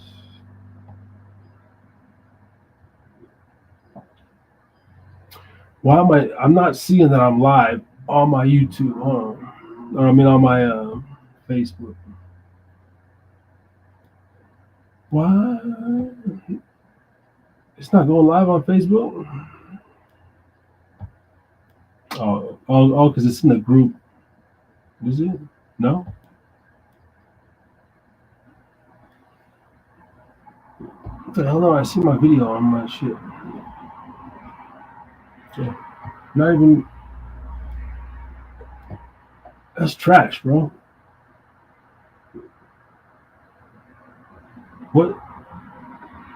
Which one are we live on then? I clicked 2 Facebooks. I hate Facebook. I swear to God. Huh. So it didn't work. We're only live on the YouTube and whatever else. So, well, that's probably a lot of the reason too. Huh. Excelente.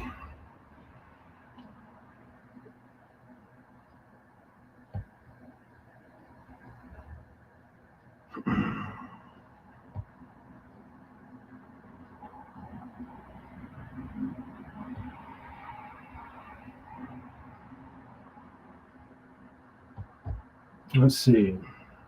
I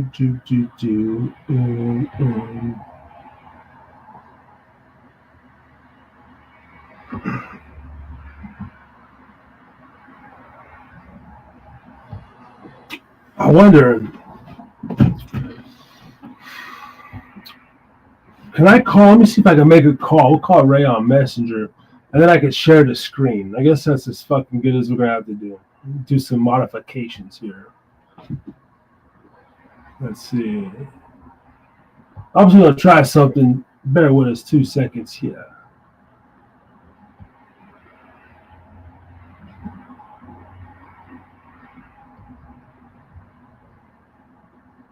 Hide a podcast.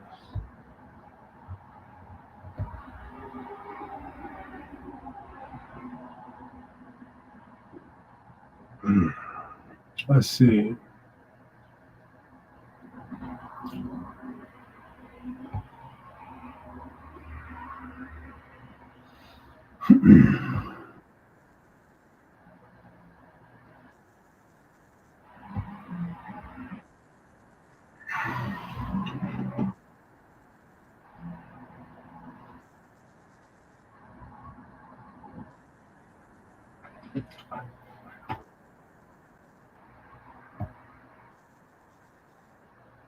We'll try to if we can, but we'll see. Just wanted to try. Just wanted to try some.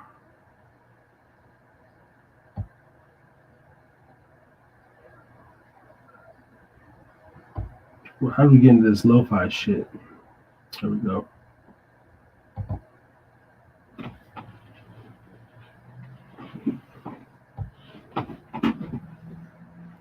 All right, I'm gonna take another little break here. Enjoy. Actually, I'm gonna put on a playlist here and see what's going on.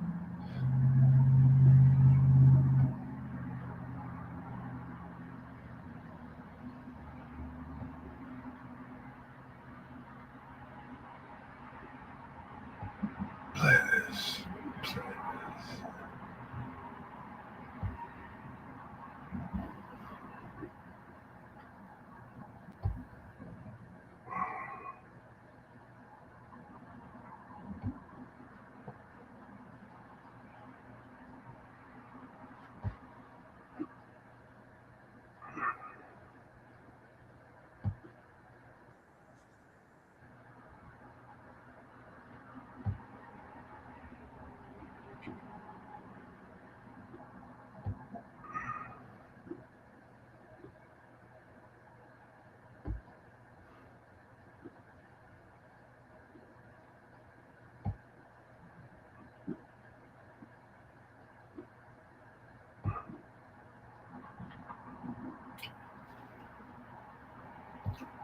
All right, we're gonna play this for a few minutes. Enjoy.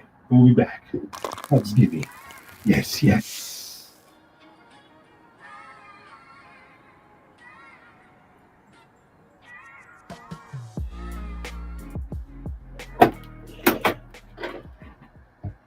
All right.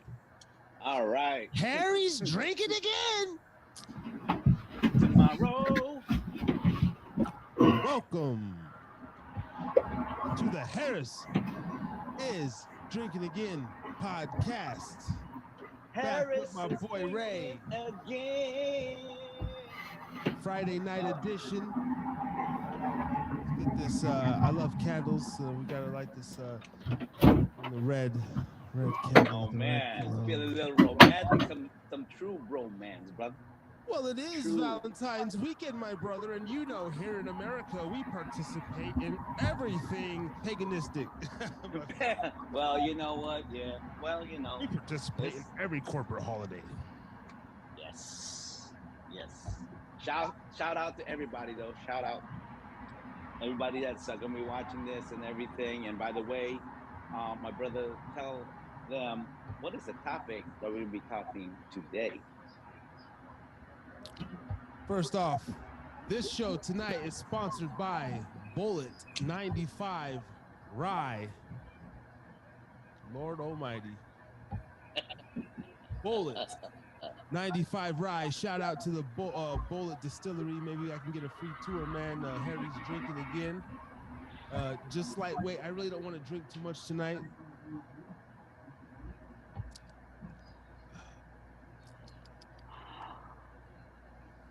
Harry's drinking again.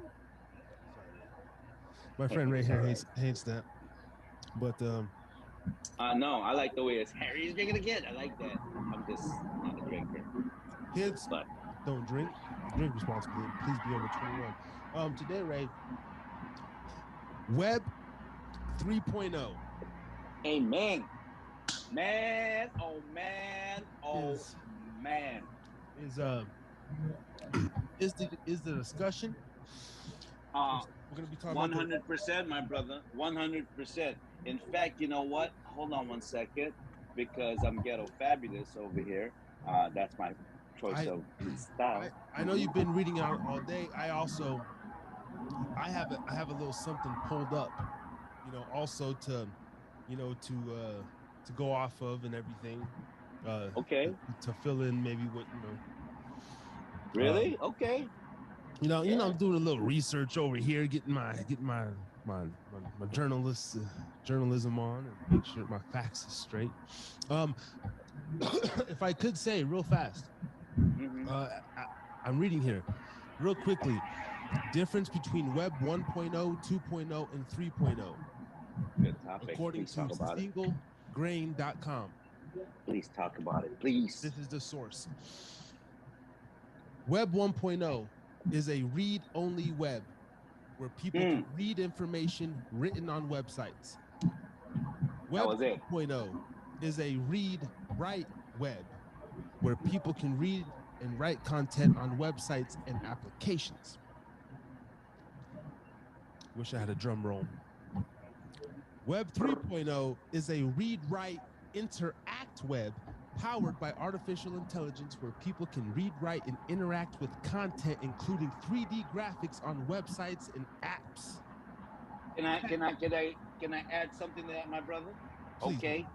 Please, people, be excited with Web 3.0 because artificial intelligence, and you know, I don't want to get off the tangent here, but I've been doing some research all day today, and shout out to Cirrus Foundation. That's CIRUS Foundation. A lot of our topics tonight is going to be evolve around that particular company. By the way, it's also a nonprofit company. And see what it is with Web 3.0, my brother? It basically, Web 3.0, really, the core definition of Web 3.0 is decentralized web. The decentralized web. In other words, if we can use an example, good example, Siri.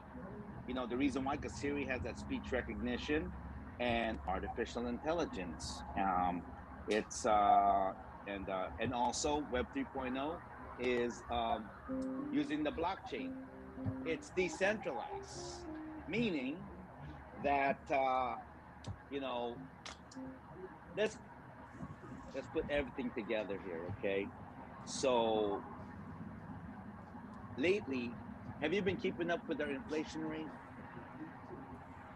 I mean, no, so I've seen it, what they're saying it is, and then I'm keeping up with it as far as me being a consumer, going to the store and seeing the pain at the pump and the pain at the grocery line. but I don't, I couldn't tell you what the last time I heard they said it was like 5% or some bullshit. Oh my God, my brother! You know what? But, I mean- 5% is low. 7.5, bro. Right. 7.5, and you know why?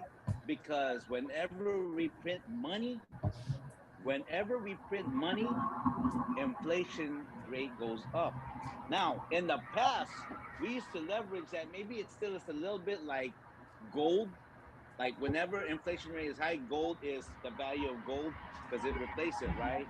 And a lot of people my age, by the way, I'm a Generation X, 50 in the middle. So you figure that out. Someone is monetizing this. Someone is getting paid big money for us to be doing this podcast. Did you know that, my brother? It's data, and someone is harnessing that. Like they know what platforms you're using, what platform you're going through, so they understand your habits. What are you watching? What are you streaming? What porn site are you watching? Anything, your data is there. So now with Web 3.0 and with Sirius Foundation, they're giving it back to us. They're decentralizing it. Now we can control what data we want to give and what data we want to keep. That's the power of the blockchain. Multi-level marketing, man. Can't stand that bullshit.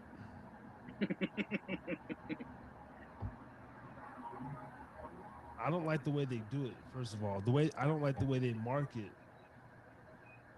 the level to the people. Sitting there like it's always this. They drag you along. It's usually 2 or 3 meetings before you can even get to a meeting. They kind of, I'm doing a couple things. Some multi-level marketing, drop shipping, sort of e-commerce stuff, and it's always this thing, and they reel you in, man. They just kind of, it's a lot of filler talk, and it's usually, in my experience, I've been to a couple nice ass houses, and it's like they know somebody, or there's like a host or a friend, like, oh, let me use your place to make a nice appearance and everything, and it just sounds like a scam, like a Ponzi scheme, like a bunch of, and it's a front. Man, are you saying it's a front? It's it just sounds like a bunch of Aries drinking again.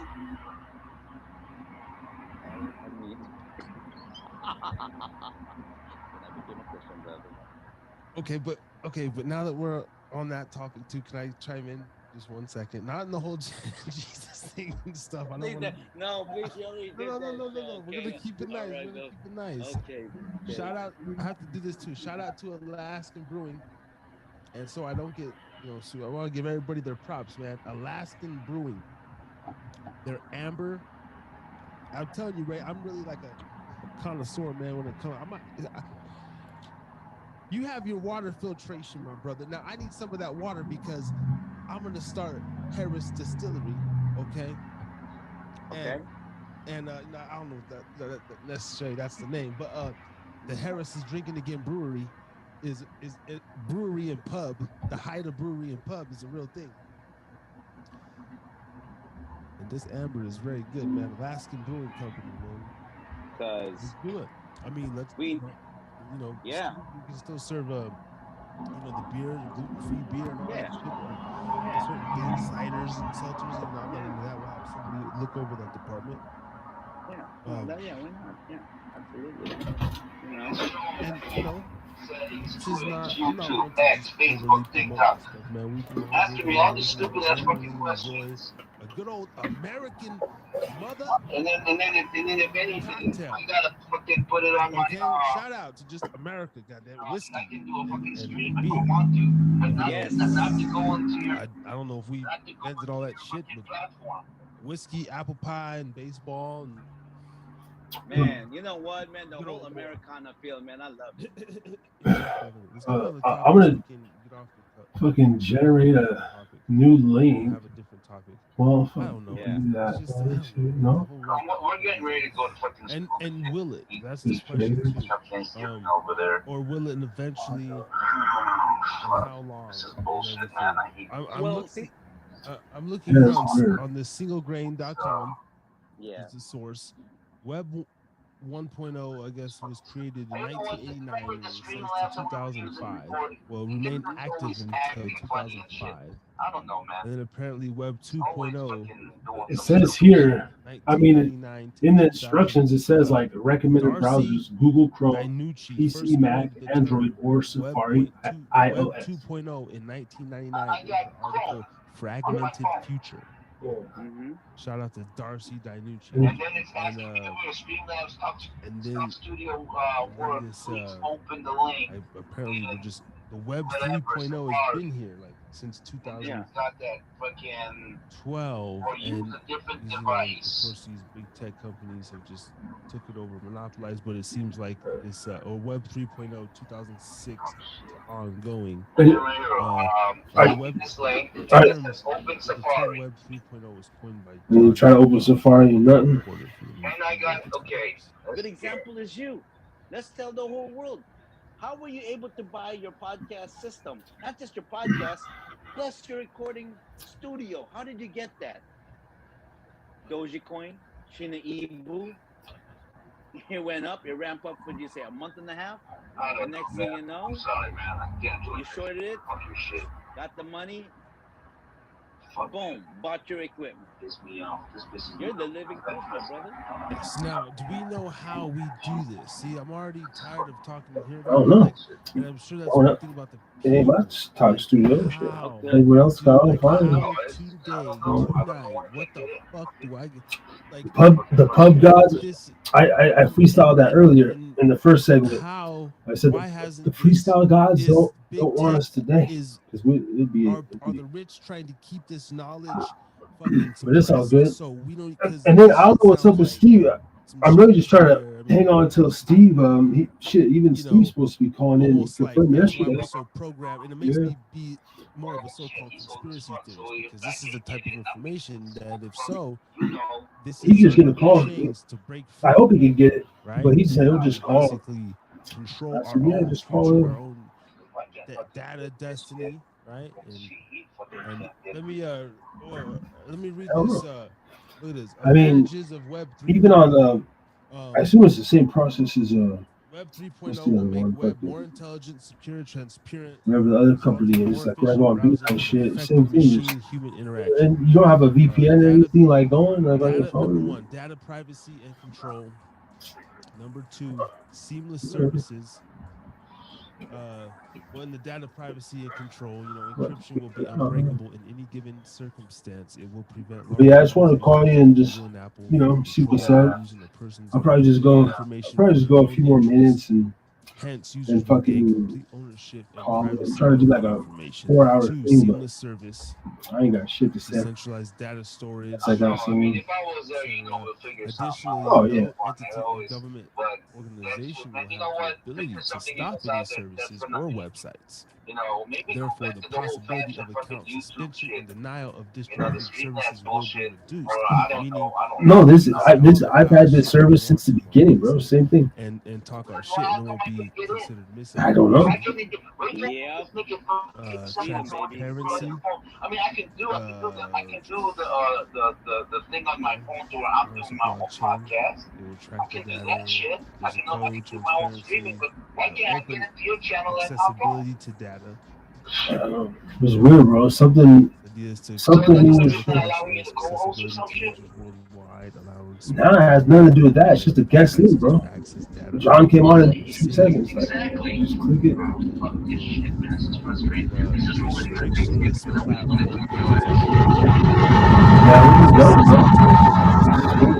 Addresses interactive. Users cannot be restricted on this network based on their gender, ethnicity, life, I could try- geographical location, or sociological factors. A- The feature will make it easier answer to on- transfer Answer assets on Messenger when I call you, anywhere and across the world I in can real share my time. screen that way. Single profile creation. Yeah, just even that voice on there, man. We'll have complete ownership. We don't have to remember 3 or 4 different kinds of password. Is that what it is? All right. Well, I'm gonna call you on Messenger right now. Need to create That's- individual personal profiles. Yeah, And 4 then different platforms. try to share the Single screen, yeah. profile. work on any platform. Without user's permission, no corporation can access the data or verify its accuracy. Drive, I'm calling you right now. I know of a company that offers that. There's a company right now that's out for a couple years that links all your. There's a few of them, but like links all your.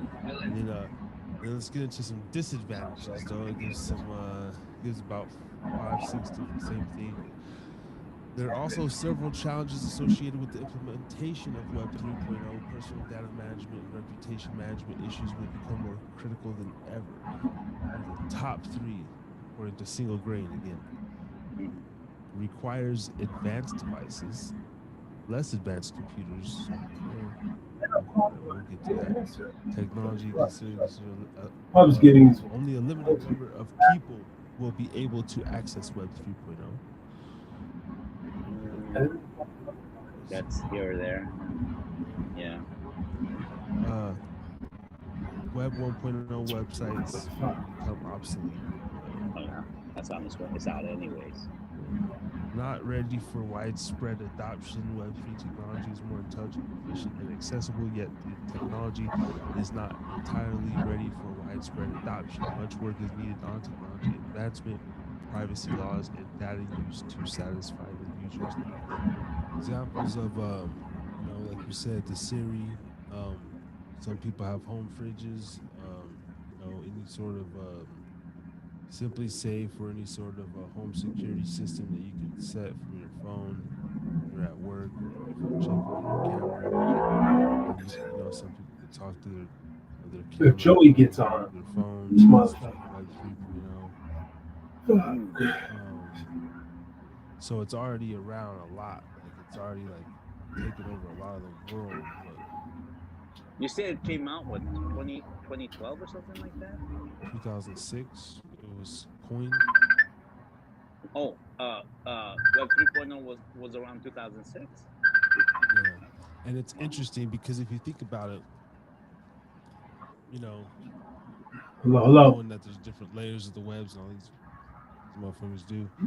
I mean, All right, hold on, one sec. Around that time, like I remember the Razor phone, the LG chocolate. Oh yeah. I remember they had just back in like 2000, like MP3 players, like you could load music on shit. Right. And so around that time, it makes sense because I Alright, having like a web. What the fuck? MP3. What we just do, bro? I mean, obviously, obviously we had Game Boys and all that shit. I guess that would be like a web, or almost like I don't know. I'm getting out of my element there, but I mean, if according to their guideline, 1999 to 2012, but then like hold on one sec. 2006 to hold on one sec. It's kind of that, fuck. That what kind of fuck? like I can see that. God damn it. All right. Okay. What's going on here? Are we back? All right. Let's see. All right. I got audio on here. We got Ray.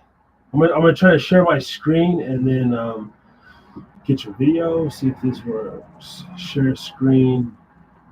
Understand. Messenger call. All right, ladies and gentlemen.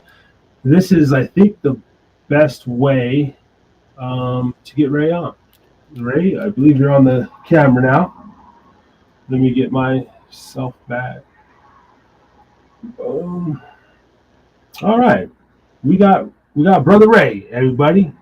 Hey. Here we are. This is as close as we could do it because the fucking link is not working for whatever reason. There we go. Yeah, technology is only as good when it works. Other than that, if it's not working, it success. Joey, he's coming on here. I just emailed him the link. I'm gonna laugh. He fucking gets on in 2 seconds.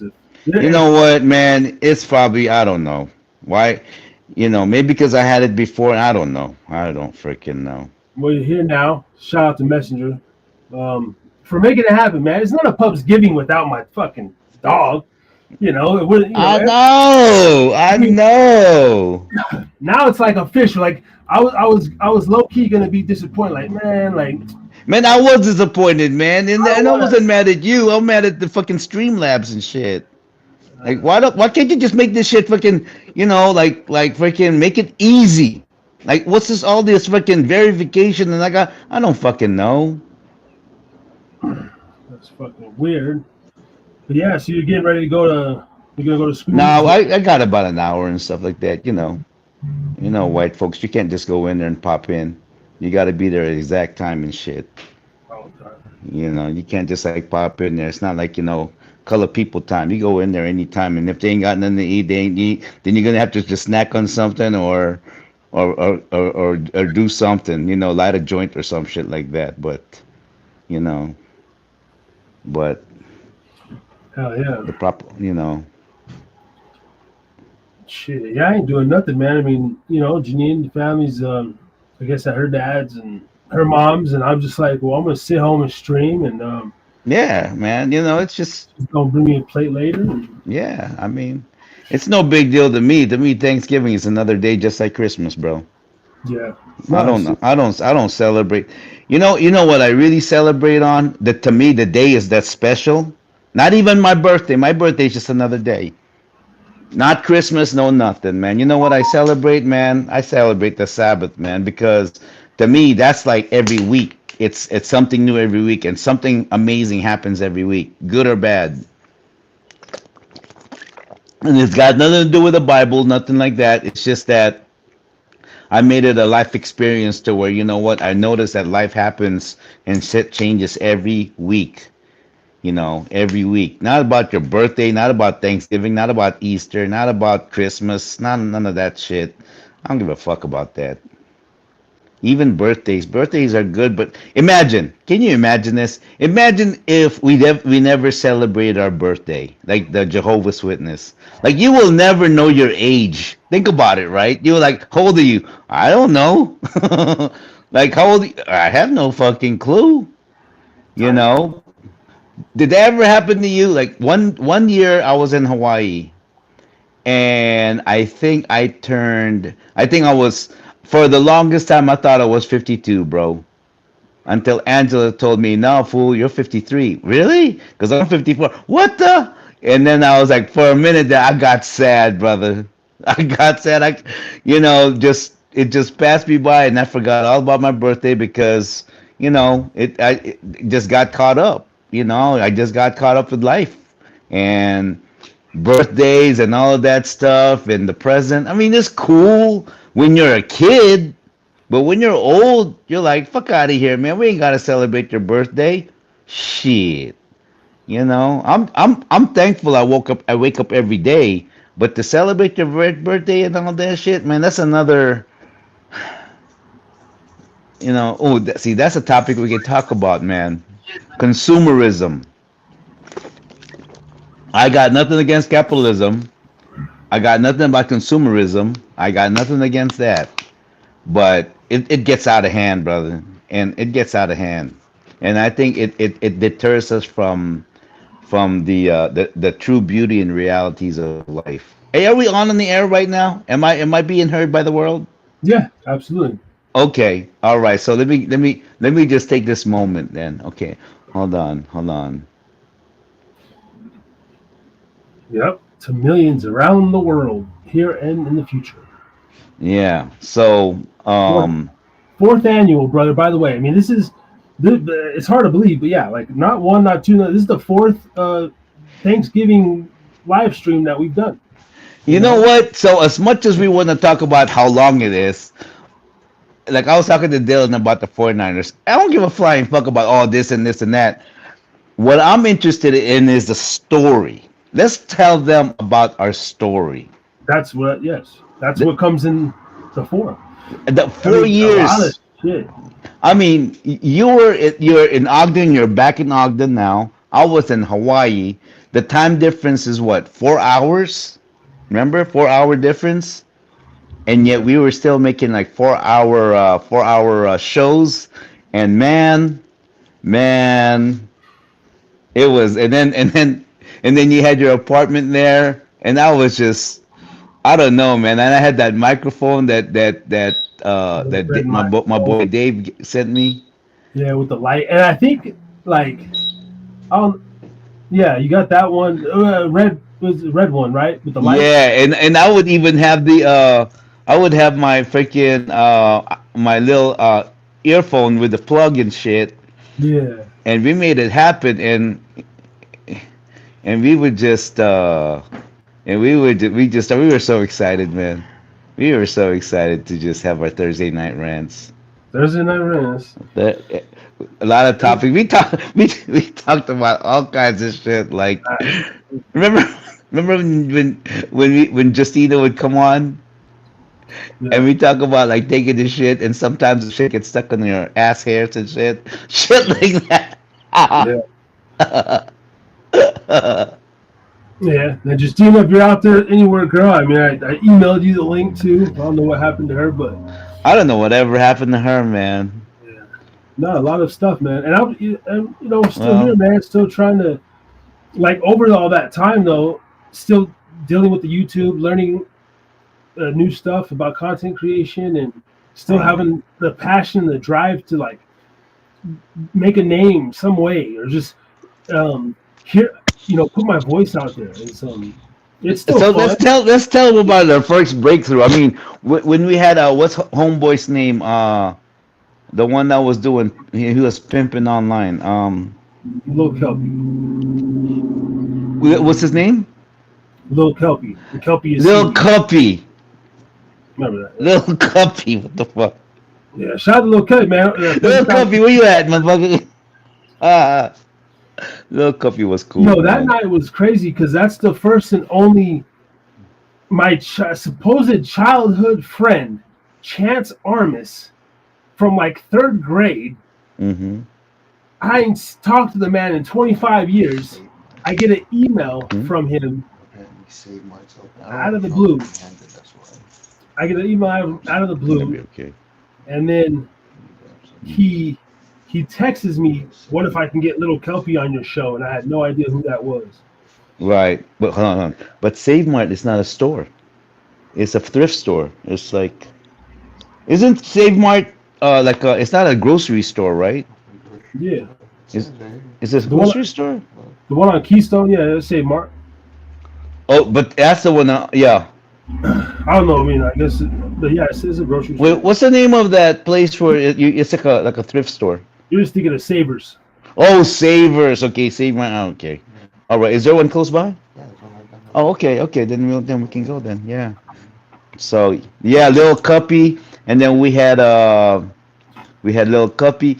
We had the first Cheech and Chong there too, right? Did we? Yeah. We had Tommy Chong. Yeah. No, wait. Was I already here in Reno with Tommy Chong, or no? That was in Hawaii.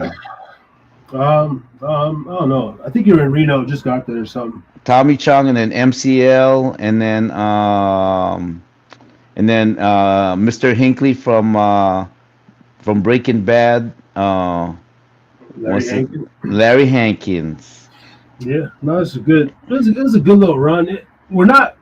I'm not over with the guess of like that, but I did find out you can do it on your own, man. Shit, I think I might sign up for the IMDb Pro membership. Yeah, you get access to all the celebrities, like agents and stuff. You can just email these fuckers directly down here. Oh, damn! Really? And at least hell, it's cheaper than paying a fucking publicist though. And a shot in the dark, hey, I got this YouTube channel. I'd like you to come on. No, I think you know what I think. With that one right there, it's gonna be better because people are more open, especially nowadays. Yeah. You know what it is that what I realize is that we're talking, we're just talking. It doesn't really phase us because we're just talking like what we're doing now. But it's when you go back and you watch the clips and you find these little nuggets of the conversation, like ooh, that's a good one. Ooh, that's ooh, that's a clip. Oh, that's a clip. Oh, that's a clip. You know what I mean? All Yeah. the little nuggets of like little information and like what you've been doing and basically just recycling the stuff, yo. So yeah, you know. Actually, you know what? Do you have anything in particular in terms of topic today, or we just kind of winging it like always, Hey, no, winging it, man. I'm just like, freestyling? I'm just, I had to touch the algorithm because it's Thanksgiving. That's the only thing. And I was like, let me send out emails to even people I haven't talked to in 2 years and see if they come on. And that was my only goal. And you're the fourth person today, I think. And if we can get like two more, three more, I'll be happy. But Yeah. I don't know. Like if you weren't, I don't feel like talking. Like I don't have nothing to say as far as like to be in. I want to just have conversation and make, like you said, make clips. Even a 2 minutes of a, all I need is 15, 30 seconds, and I'm like, oh, that's good. That was working. Yeah, no, that's actually But kind of what you're doing. Actually, you know what? Now that we're in the topic here, I was kind of thinking about, let's talk about the benefits of online because a lot of people say, oh, I don't go online and everything, and I have an opinion on that now because I've been posting a lot. I go, you know what? The positive thing about online is that, good example, today a lot of people are now delving into the whole science and scripture, how the two are parallel, how for the longest time it's been divided. Oh yeah, the science this and that, and then the Christian world or the spiritual, the church is going, oh, that's secular, that's secular, and and I kind of understand that because like when Jesus was around. And this is another thing about online that makes it interesting because a lot of people are into the Bible now. Like knowing the Bible today. If you didn't know the Bible, you're freaking badui, man. You're fucking badui. You're just outdated, man. You just don't know shit. Especially all you're talking about is politics and celebrities and all that, man. Bro, get the fuck out of here, man. Get your outdated ass self over here. You don't even seem intelligent, but like a lot of young people today, Dakota, that I'm noticing is that they are into the word, man. And they're not like, oh, praise, because there's a lot of people out there, Christians and everything, but they're just like so they're just uh they're just right there. When it's like, no, you're like you got to get deeper than that, and that's what I'm into. You know, I were you gonna say something? I don't know if you follow Young Prophet on Instagram or see him on Facebook, Isaiah. He's under. Mm-hmm. You remember Young Prophet, right? Mm-hmm. But I mean, he's as far as I know, I think he stopped doing like music, and he's like a born. He got baptized. He reads the scriptures on his instead of like doing rap videos now, he reads the word on his Instagram. And Mm-hmm. but he wasn't really. I mean, not he wasn't like that when we interviewed him, but so I don't know if like obviously he was on his path, but he's another one that it just looks like he's like, man, he's over the bullshit, like the gangster life maybe, and he's going hard on it. Yeah, no, it gets Shut it up. does get old, man. It gets old. The whole gangster, the whole thug, and all that stuff. It like, come on, man. Like, there's nothing more annoying that someone like my age still into that game and still trying to act like shit. That shit. I mean, it's like, well, that's your shit. 1991 called and they said they want your ass back over there. So it's what's cool right now. This is what's cool today, and I'm not saying it because like I mean, um, what's cool today is fitness. I'm sorry. I know you're Hide a Pubcast, the whole, and I'm watching it and everything, and I'm kind of like, you know what? the whole liquor shit, the whole drug stuff. It had its time, but now fitness, and then these are the sexy ones: fitness, um, content creating, trading, Yeah, finance. uh, Yeah. scripture, creating your own style, like like of course, coming up with your new type of, and basically what's becoming cool today is like the resetting of self, renewing of self, resetting of self. That's becoming the cool thing, which is I'm glad, because you know oh, let's talk about consumerism and capitalism. You want to delve into that? Because this is what I found out, and Yes. And I'm shout talking. out to fucking Mechaverse information if you're a real person. So we are streaming on Kick now. This is like some of these are bots, but shout out to the Kick community. I forget I'm on Kick. That's supposed to be a big deal, I guess. So anyway, Oh, really? yeah. Shout out to Kick. Is that something I can get into without confusing the fucking Streamlabs and shit? I don't know. Fucking confusing and shit. Man, you know what? I think everything today, because there's really a whatever. Anyways, that's another topic. So let's talk about consumerism and capitalism, okay? Like I'm a capitalist. I believe in businesses. I believe in pretty much no government help because every single time the government gets involved, they fuck it up. So I'm not into that shit. And on top of that, too, this whole thing that we just had with the government shutting down, I'm like, and what it does to the people, I'm like, you know what? That ain't American. That goes totally against American principles, man. Shutting down the fucking government. What's that supposed to mean? You shutting down? You don't shut down the government, motherfucker. Shutting down the government because you don't like the president. Come on now.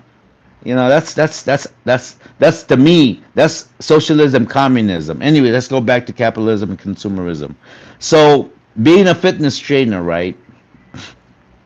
I assess a lot of people, and I'm becoming I'm becoming an expert in why people get fat, and to solve that.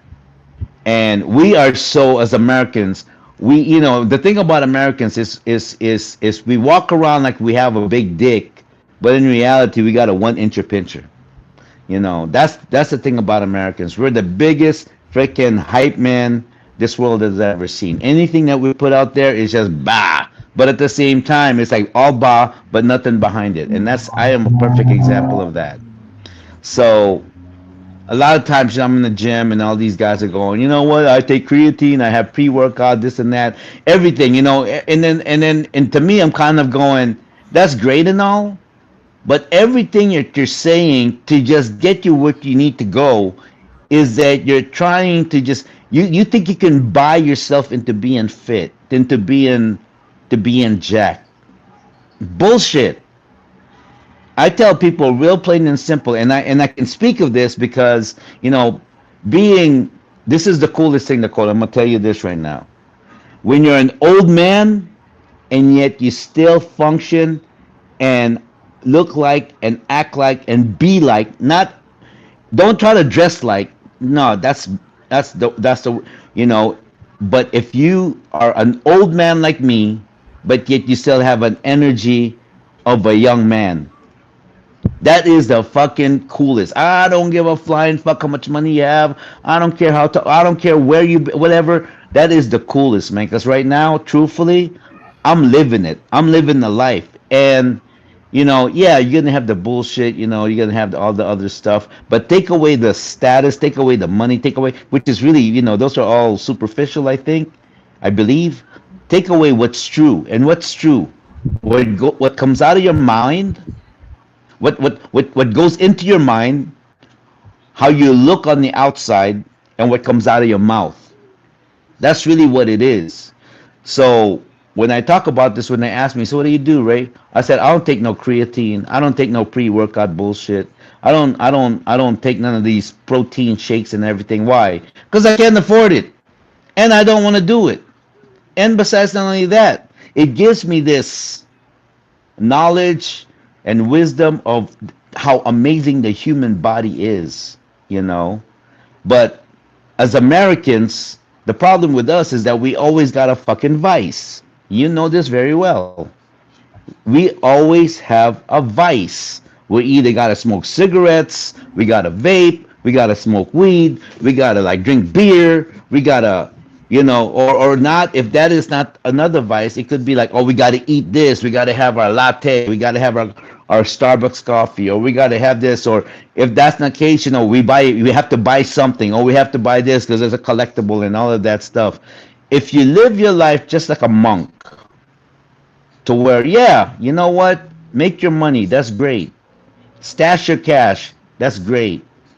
But be as pure as a monk, where, and I tell you this, like, if I have my own place, I'll have Wi-Fi just so that way I can, connect online, whatever. But I'm not gonna have TV. Fuck Netflix.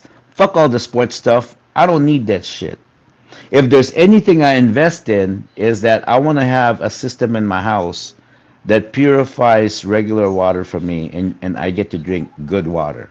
Because when you have really good water with not a lot of metal and all that stuff in it, it's pure, it's good. Not only is it good for you, not only is it quenching, but when you cook with it, your food will taste a lot better. How do I know this? Because I experienced it in Hawaii when I did that patent and that whole thing with what do you call it, with HTC, which is the water filtration stuff. You know, when I did that, and I got to taste water from tap converted to structured water. Oh my gosh, it tastes freaking good. What I'm trying to say is that everything that God created naturally is the best thing ever. Ever. No man, I don't care who you are, will ever match it. And I'm the living proof of that. Okay, so they asked me, do you take this? Do you take? No, I don't take none of those. I'll tell you what I take. This is simple. I eat a lot of bananas. I eat a lot of Greek yogurt, and my favorite snack is Greek yogurt, blueberries, bananas with 60% Ghirardelli Square chocolate morsels, and then maybe some pecan nuts or something like that. Like that to mix it. And I eat that, and I can eat that pretty much on a daily. What I drink, really plain. I drink black coffee, dark roasted, no cream, no sugar, just straight black. And I drink water, and that's it. No soda, no power drinks, no energy drinks. I don't believe in that shit, and I do that. No sugary drinks, not even juices. I don't even do that. And if I'm gonna drink juice, I'm not gonna do how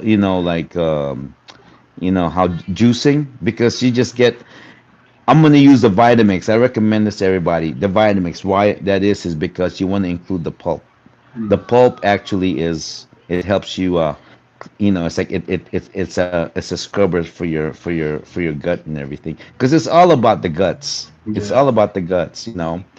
And then really another thing too. So all of these pre-workout, after workout, protein and all that stuff, yeah, you can do that, but unless you're competing, I don't think it's necessary, because you're gonna grow muscle. Because really, the whole secret to growing muscle, and how do you grow muscle? You got to get rid of visceral fat, and our problem as an American is that a lot of us we have a lot of visceral fat. You may be skinny, but you may have, that's what they call skinny fat. It's like you may be skinny. You may, on the outside, you're like, oh, I'm skinny. And we look at, because everything, when you're an American, we look at everything aesthetically. Oh, yeah, he's skinny or she's skinny, so they must be healthy. No, man. I've seen people that are skinny as fuck, light as fuck, with a lot of body fat, visceral fat. Yeah. And that's the worst. And so how do you get rid of that? You got to tear the muscle. You got to lift weights. You got to put stress. You got to put tension training on there. So that way, that's the only way you can burn fat. All these people in the gym that's doing the Treadmaster, all of that stuff, they're running and all that stuff. You could do that. That's great. But you know what? It'll be more effective if you lift weights and you do that after, instead of doing that first. And then, because some people, they think that just because you're sweating, that, oh yeah, I'm losing weight. No, bitch, that's just your water. You're just getting rid of water. And then some people go like this, that, okay, just imagine a person who's like 5'10", not very tall, and they weigh about, I would say about 250. That's overweight. And that's another thing. That's another American misnomer. Oh yeah, I weigh 250. Oh, no, bitch, you're fat, bitch. You're fat. I don't give a flying fuck who you are. You are fat, motherfucker. You're fat. You know what? You're 5'10". Guess what? It's better for you to weigh about 185, 190. Real talk. Well, Real talk. according to the BMI chart, yeah. I mean, like even at my height is like 190, like something like for like 6'2", like Yeah. normally like 200 or something. I'm like, damn, shit. No, the reason why is because as Americans we bought into this whole thing. Oh yeah, he's jacked. You know what? When you're a guy, like say you're tall, you're 6'2", and you got like super buff. What are you really gonna do with all that flesh, bro? Really, what are you really gonna do? Why I say that? Because I have a friend named Alex Padilla. Okay, he's a naturally big guy. I mean, this guy is an athlete too. He boxed and he played football, and whatnot. And you know what? And we were talking, and he goes, "You know what, Ray? The problem about being big is that you are put into a stereotype, whether you like it or not." He's like, and Alex, he's a nice guy. He's not one of those. He's a teddy bear, but he's got an athletic build. Of course, well, he's a little fat now, but he did because he really cuts up real easy. And he goes, the problem is they people see me, and right away they put me in the category, or you're a bodyguard, you're a security guard, or you're a muscle, and he's nothing like that. He's one of the most gentle people I know. He's one of the most gentle people I know, kindest people I know. And it's just sad because that's where our society has put people, and then they put people like myself, who's average height, not the tallest whatsoever, and right away we're put into this. Oh yeah, you're looked over. So the worst thing to have is small man syndrome. Oh my gosh, I'm not a very tall guy, but I cannot stand when I see guys my size and they want to be, super wide. They're just as wide as they're short, but they're super wide. I mean, come on, bitch. What are you gonna do with that? What are you gonna be? Like fucking. You're gonna be a sail Like on the sailboat. so in the gym, right? You got those. Let's say like when you see the 5'6" guy, Yeah. and he comes in. He's probably got like the little. He's showing everything, and he sits Yeah. down. Like I see though. I kind of cringe. Like I look at characters in the gym and I'm just like, this mother. So Yeah. No. you think Yeah. that like similar to me? Because I'm just like, bro, like first of all, like not everything's just.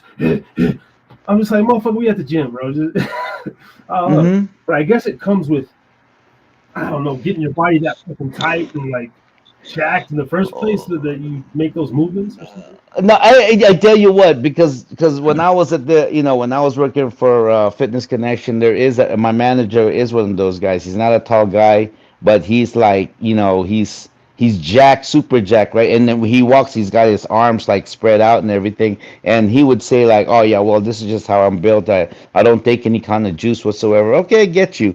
But at the same time, it's kind of like, I'm just going to use it as an example. Like, okay, so you're 6'2", and Janine is what, 5'1", right? And I'm not putting this on Janina whatsoever. But some women, they're like, oh man, I want a guy that's tall. Well, you know what? Honestly, when you guys walk around, it looks like you're her dad, and he's walking with his little girl. That's just how it looks. It's not proportional, brother. It's not proportional. It's not proportional. It's like, it's almost, it's kind of like two couples and they're both fat. I've seen this a lot in Hawaii. And let's say for instance they both got long hair from the back, I can't tell the woman from the man. They're both the same. They got big necks, big heads, and wide shoulders, and especially if they both got long hair. I'm like from the back. I'm going. I don't know who is who until they turn around. Then I can see some tits and I know who the woman is. But other than that, uh, from the back, if you're both big like that, wide back, wide neck, I can't tell the difference. I can't tell the difference, And so, uh, whether they're okay with that and whatnot, but going back in the gym, I gotta tell you, um, a lot of people don't know what the fuck they're doing, especially these ex jocks. Because I would go and I talk to them and stuff like that. And these ex jocks are the worst guys, they think they already know how to train. You're 30, they're 34 years old, motherfucker. You in high school, you were an athlete, and you think you know how to work out. No, you don't, because if you do, you'd be in shape right now. Oh, well, I played football and everything. Yeah, yeah, and you're 20 years old, 18 years old, 16 years old. You should be athletic. You should be beautiful, but you're 30 something years old right now, bro. Oh yeah, I played. Well, so I played 3 years at DeMonte, bro, and then I went to Cal Poly for a year. Bro, I trained her. Yeah. I trained her JJ Watt, bro. Okay, great. That's good for you, bro. But where's JJ now, and where you at? You working for UPS or something? Well, it was because I had a knee injury, and that's the only reason. Oh yeah, exactly. That's another thing. Oh, let's go there. Let's go on the injury side, okay? Because I had a shoulder replaced, so I can't. Yeah. Oh, okay. Let's go. Oh, I love this. This is another one. Okay. Oh yeah. Well, I had my knee surgery and everything, and the first thing I would ask him was a trainer. And you gotta understand, this is the benefit about being a martial artist. Because I've been banged up, bro. I've cracked some shit, and you know what? And I never had a surgery whatsoever. Because this is amazing how the body is amazing. Every year, Google this, please. You actually regrow everything. In other words, every year, we're like a tree. We renew ourselves every year. The problem is being a consumer and all that stuff, and it's also mental, is that mostly men, what do men do when they go to the gym? They hate to fucking stretch. They think it's gay to stretch. They hate it. And then you look at how they walk. A lot of guys walk as if they got a stick stuck up in their ass because of like the injury and everything. And you know what? I think they do that for attention. I know this because I'll be at the gym, and let's say for instance I work out next to a guy, probably not my age, because majority of the time they're younger than me, but they look like they're the same age or older. And when they see it, like I never slam the weights. I never go, ah! I never do none of that. So I just do my set, nice and quiet. And when I'm done, I never, ever, ever slam the weight. I don't like to show off in the gym. The showing off part in the gym is gonna show from your physique. It's gonna show from how you develop. That's gonna show. But these guys, and they got the whole belt, they got the gloves, they look the part and everything. But I go, bro, you still got a gut. No good. That means your diet is bad, motherfucker.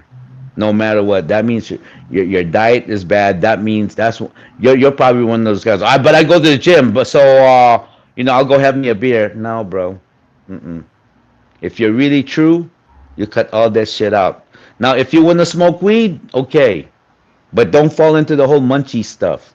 Because again, another thing that I gotta tell people this. Oh, but I get hungry and whatnot. I said, you get hungry, that hunger, it's not because you're hungry. That means you still got a lot of sugar residual in your body. That means you still have a lot of visceral fat in your body. And your visceral fat, that has sugar in it. That's why it's on there. And that's why you get the cravings. And that's why you get the hungers and all that stuff. If you can get that over, which you will, what it is that you're going to be hungry. And then all of a sudden, you know what you do? And then, and you're going to go through the headache, the diarrhea, maybe the vomiting, maybe the nausea, maybe the whole whatever, right? Go through all that shit. What it is that you're detoxifying. I'm totally for fasting, bro. I'm totally for fasting, especially liquid fasting. If you get hungry, drink some water, drink some coffee, drink as much black coffee as you want. Because the doctors will tell you, oh, the coffee, because I got high blood pressure. Oh, the coffee this and the coffee is causing that. And I go, no, it's not the coffee, bitch. And you went to school for this year, freaking, and your student loan is like over $100,000 just to. No, the coffee. I get the high blood pressure because you know what? When you drink coffee, you put sugar and you put cream. Guess what? Sugar. But if you drink black coffee by itself and you learn to like it like I do, like I can't drink coffee right now with any cream or sugar. I love black coffee because just like the hot sauce or anything spicy, once you learn how to overcome the spice, at first it's gonna burn the fuck out of your tongue. Ooh, my tongue! Your tongue ain't gonna fall off, bitch. It's not gonna fall off. The coffee, oh, it's bitter. This and that. Once you can get over that, once you reach the apex of that, bro, the coffee has a different taste. The spice, the spice now, after you are able to handle the spiciness of it, you will discover this taste that you will never taste again unless you go through it. It's just amazing. Just like the body, once you hit that point of your physique where you hit that certain amount of body fat where you don't have a lot of body fat, let's say for instance you reach that goal of say 8 to 10% body fat, and now your bricks are showing, now the veins are showing, and now it's like your body is like sculpted, bro. You're a different person. And so going back to the whole thing about like, oh, injury, I got this, like you said, I got this injury and this and that. Every year your body changes. Every month your muscle rebuilds. Every day your skin changes. So if that is the case, oh, another thing too, when they say, oh yeah, because of its genetics, I'm going, you know what? When they say that to me, and I go just know, and I go, oh, are you a Christian? I'm like, oh yeah, I am. Okay. You read the Bible, right? Oh yeah, yeah, I do. I don't say anything. I don't delve into that because it's a sensitive issue. Then I go like this. No, you delve in the Bible, but you only read the surface part of it. You never really gotten deep into it. Because I tell you what, if you are truly into the Word and into what God created it, He created us so perfect. It's amazing. He created us to basically heal ourselves. He created us to be different. But the one who keeps us the same, us. And as Americans, the bad part is because we're consumer, we think we can buy ourselves into shape. We can think we can buy everything. We think is like buy. If you can turn that around and be like a monk to where it's like I'm not gonna buy shit. I'm gonna be like natural. The result is far more greater. Now I understand why years and years ago, the only way a man would die is either he got eaten by a lion, or died at a war, or fell off a cliff. But other than that, motherfucker, you will live a long time. You will live a long time. I mean, I've even known some men that smoked all their lives, but the difference is they smoke real tobacco. They didn't smoke the kind of shit that you have right now, especially the vape. Oh, that is the worst. Oh, the vape. It's not nicotine. No, that's even worse because you're over here smoking that metal, and you're damaging yourself little by little. The fact of that is that like if you're already 30, 40 pounds overweight, it doesn't matter what age you are. Every year, a healthy man loses 1% testosterone. That's why when men get to my age, they calm down. But if you're an overweight guy, let's say you're like 40, majority of them are about 40, 50 pounds overweight anyways. You'll lose about 2 to 3%. You think that's a small number? Yeah, it's a small number, but it's a huge effect. It's a huge effect in your mood. That's why there's a lot more simpier, feminine men today. Because of a lot of men out there, and also the birth rate right now. There's a lot of there's a lot of men, sperm count is low.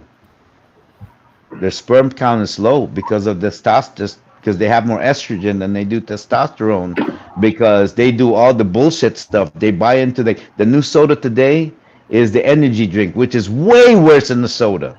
Way worse. The vaping, honestly, that's worse. That's worse. You know, it's right now, if you were to look at the human body is always going, what the fuck? You know, what are you doing right now? That's And this is, yeah, that's you true. know.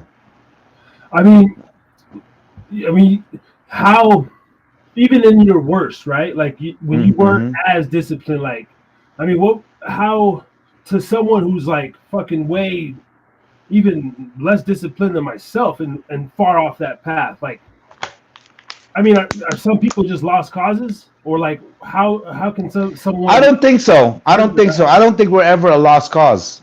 I don't think we're ever a lost cause. I think there's always room to be better. There's always a room to be better.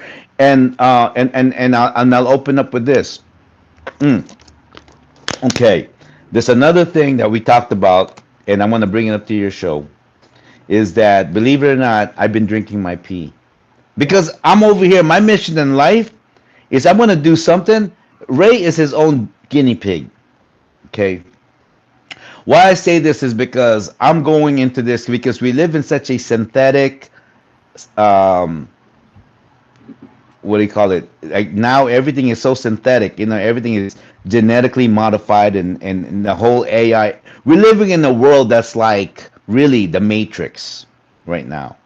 So, so in order to live a fulfilled life to me, I gotta go backwards. I gotta go as natural as humanly possible as I can. I am not gonna go. I'm gonna go against the human grain. The human grade. I'm gonna go backwards when everyone is trying to just do everything the typical shit. I'm gonna go the other way around and watch. It's gonna have a more positive effect. Why? Because of what I've done. I've got rid of my medication. Got rid of my high blood pressure medicine. I got rid of my prostate medicine. I'm not taking that anymore. All of that stuff. How did I do that? You know what?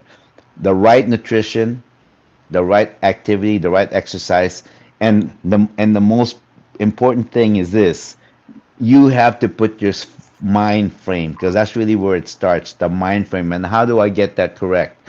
You know what? Truthfully, you got to get into the word, because once you get into the word, it's going to open up a lot of doors for you mentally. Okay.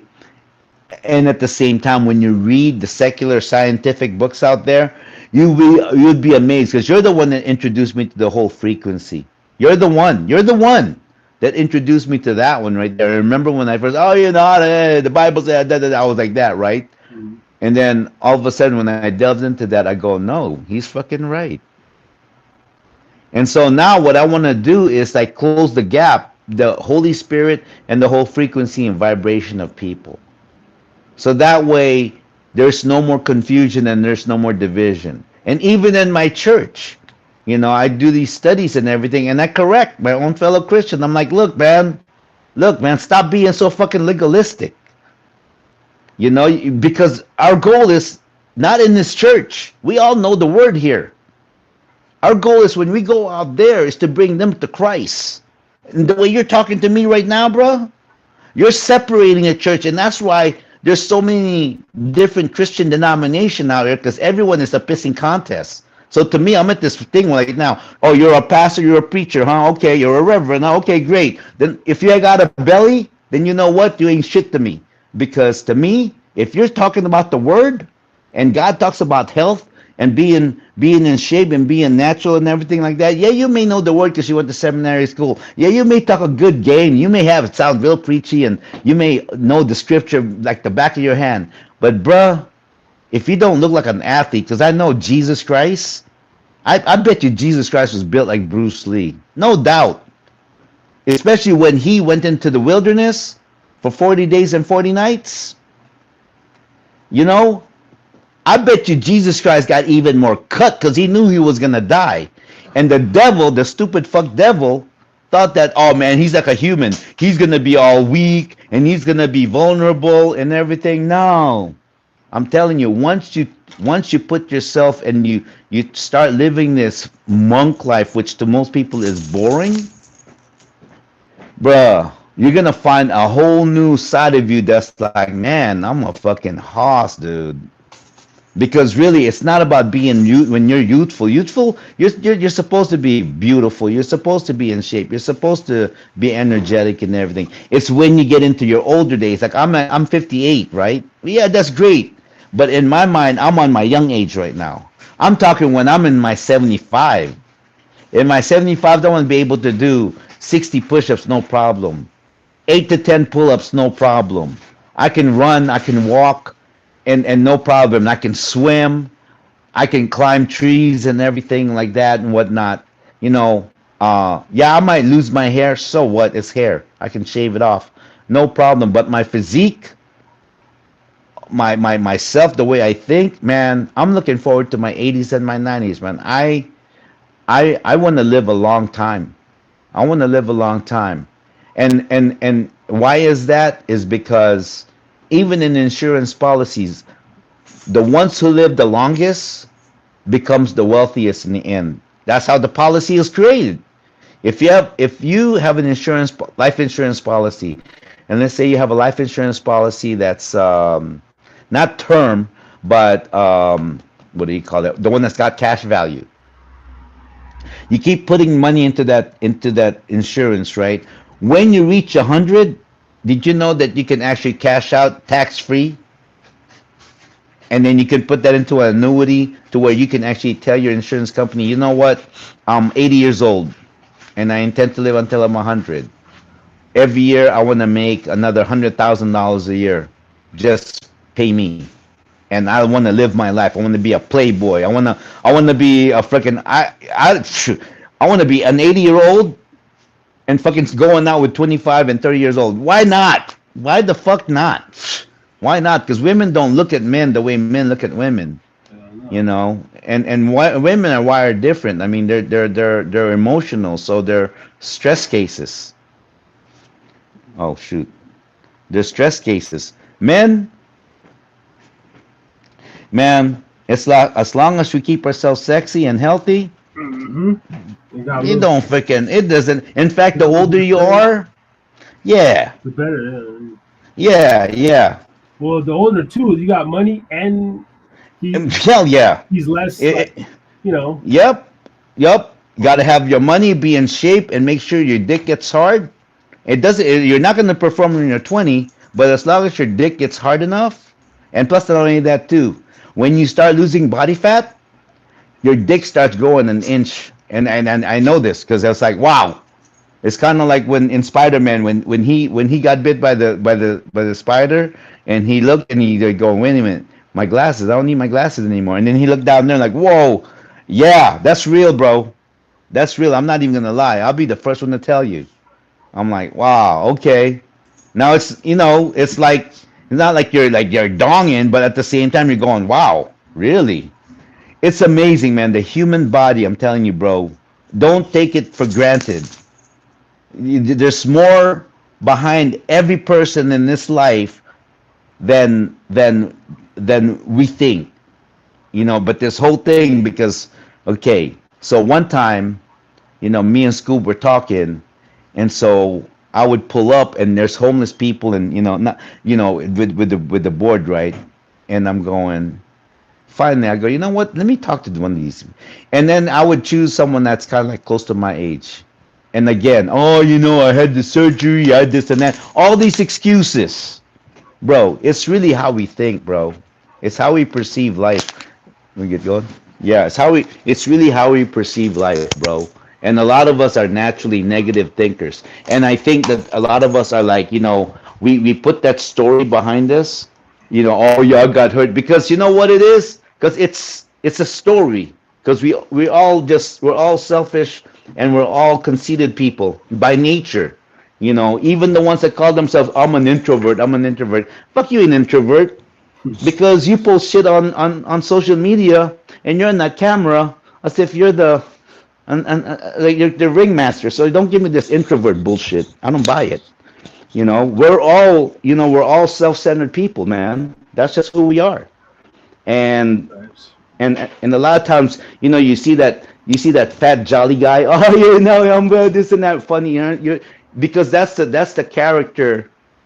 That's the character and role you want the world to portray you as. Is this, this fat funny guy, or you can have the guy who's always complaining.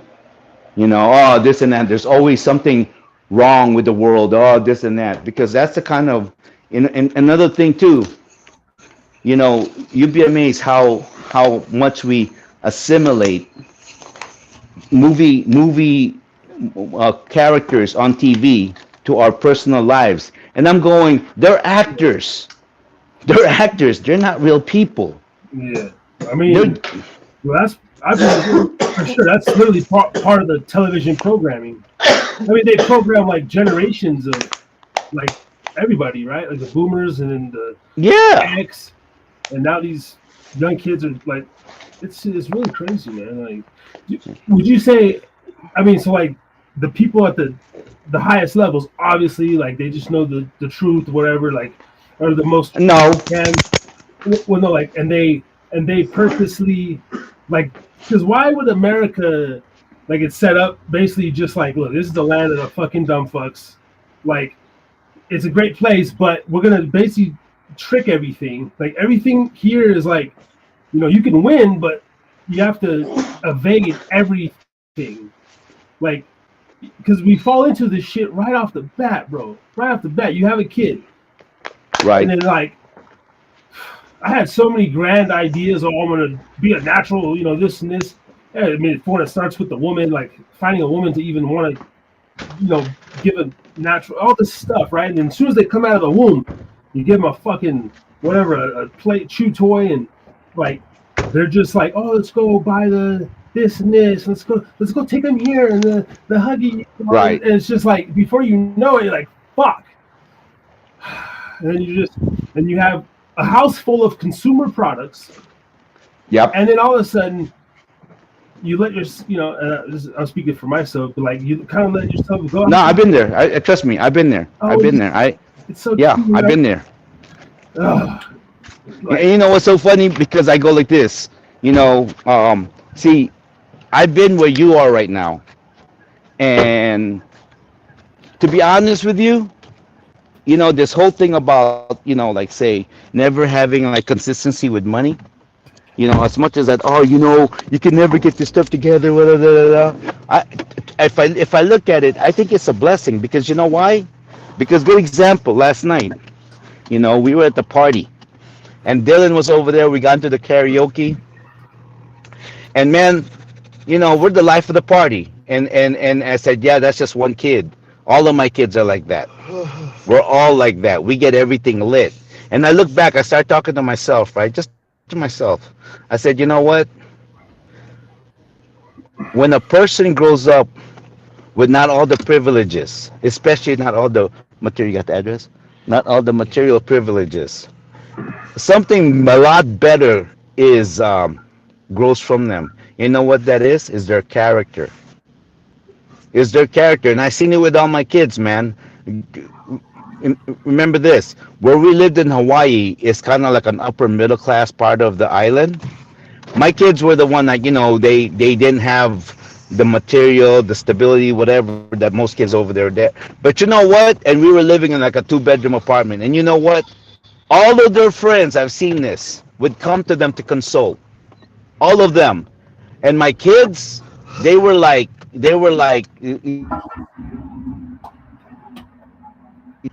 they nah, brother, Ray off the Wi-Fi. It's gonna be fucking up, brother. Oh, that's the messenger too. Try to fix it. Come back. We'll see if we can get you there. But let's see. Yeah.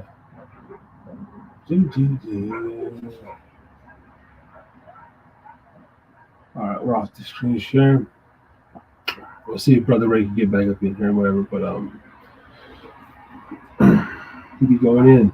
Yo, man, it wouldn't have been a Pubsgiving if my Brother Ray didn't come through, so I'm glad we at least got him on. I just like listening to him, man, hearing his shit or whatever, but we might even end it. I don't know. I feel like we should end it. Steve never came through, but it's all good. We're gonna play some music in a couple minutes, and then might call it a night, folks. I'm getting hungry. I'm ready to eat, motherfuckers. Let's go.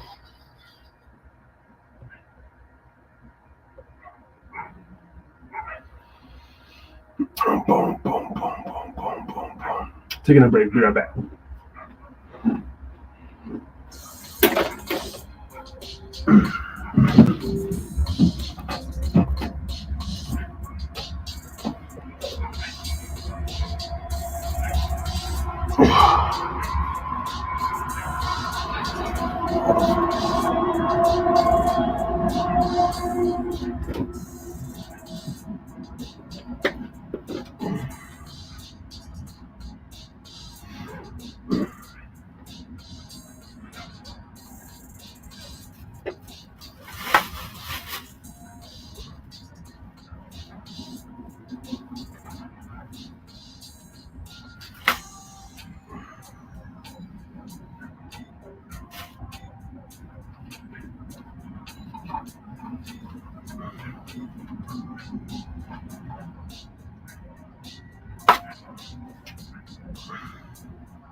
Enjoy your tomorrow.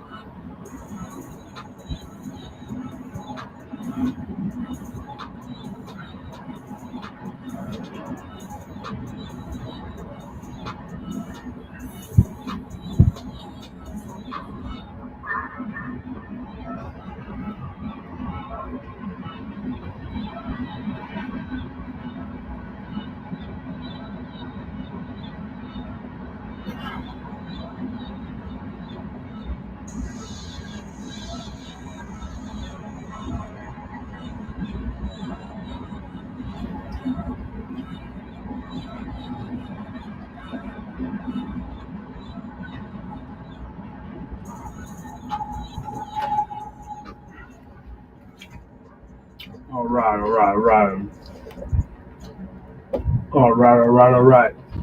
Well, we went almost 4.5 hours. I think I'm going to call this first session. If something crazy, happens, as people want a late night, want to come through, I'll come back and do another stream like we did 2 years ago, 2 4-hour streams. But for now, we're going to call this one. Thank you, everybody, for tapping in. This has been the Harris's Drinking Again podcast. Thank y'all for a wonderful first edition, or maybe the only one of the 4th annual Pubsgiving Extravaganza. We'll try to do some more stuff later. And I'll try and do a live show this Thursday, but I can't promise nothing. I want to start taking it in different directions and stuff, but I had to come touch the mic tonight. We're going to call it for now. Everybody enjoy the rest of your night. Thank you for liking and subscribing, and have a good night.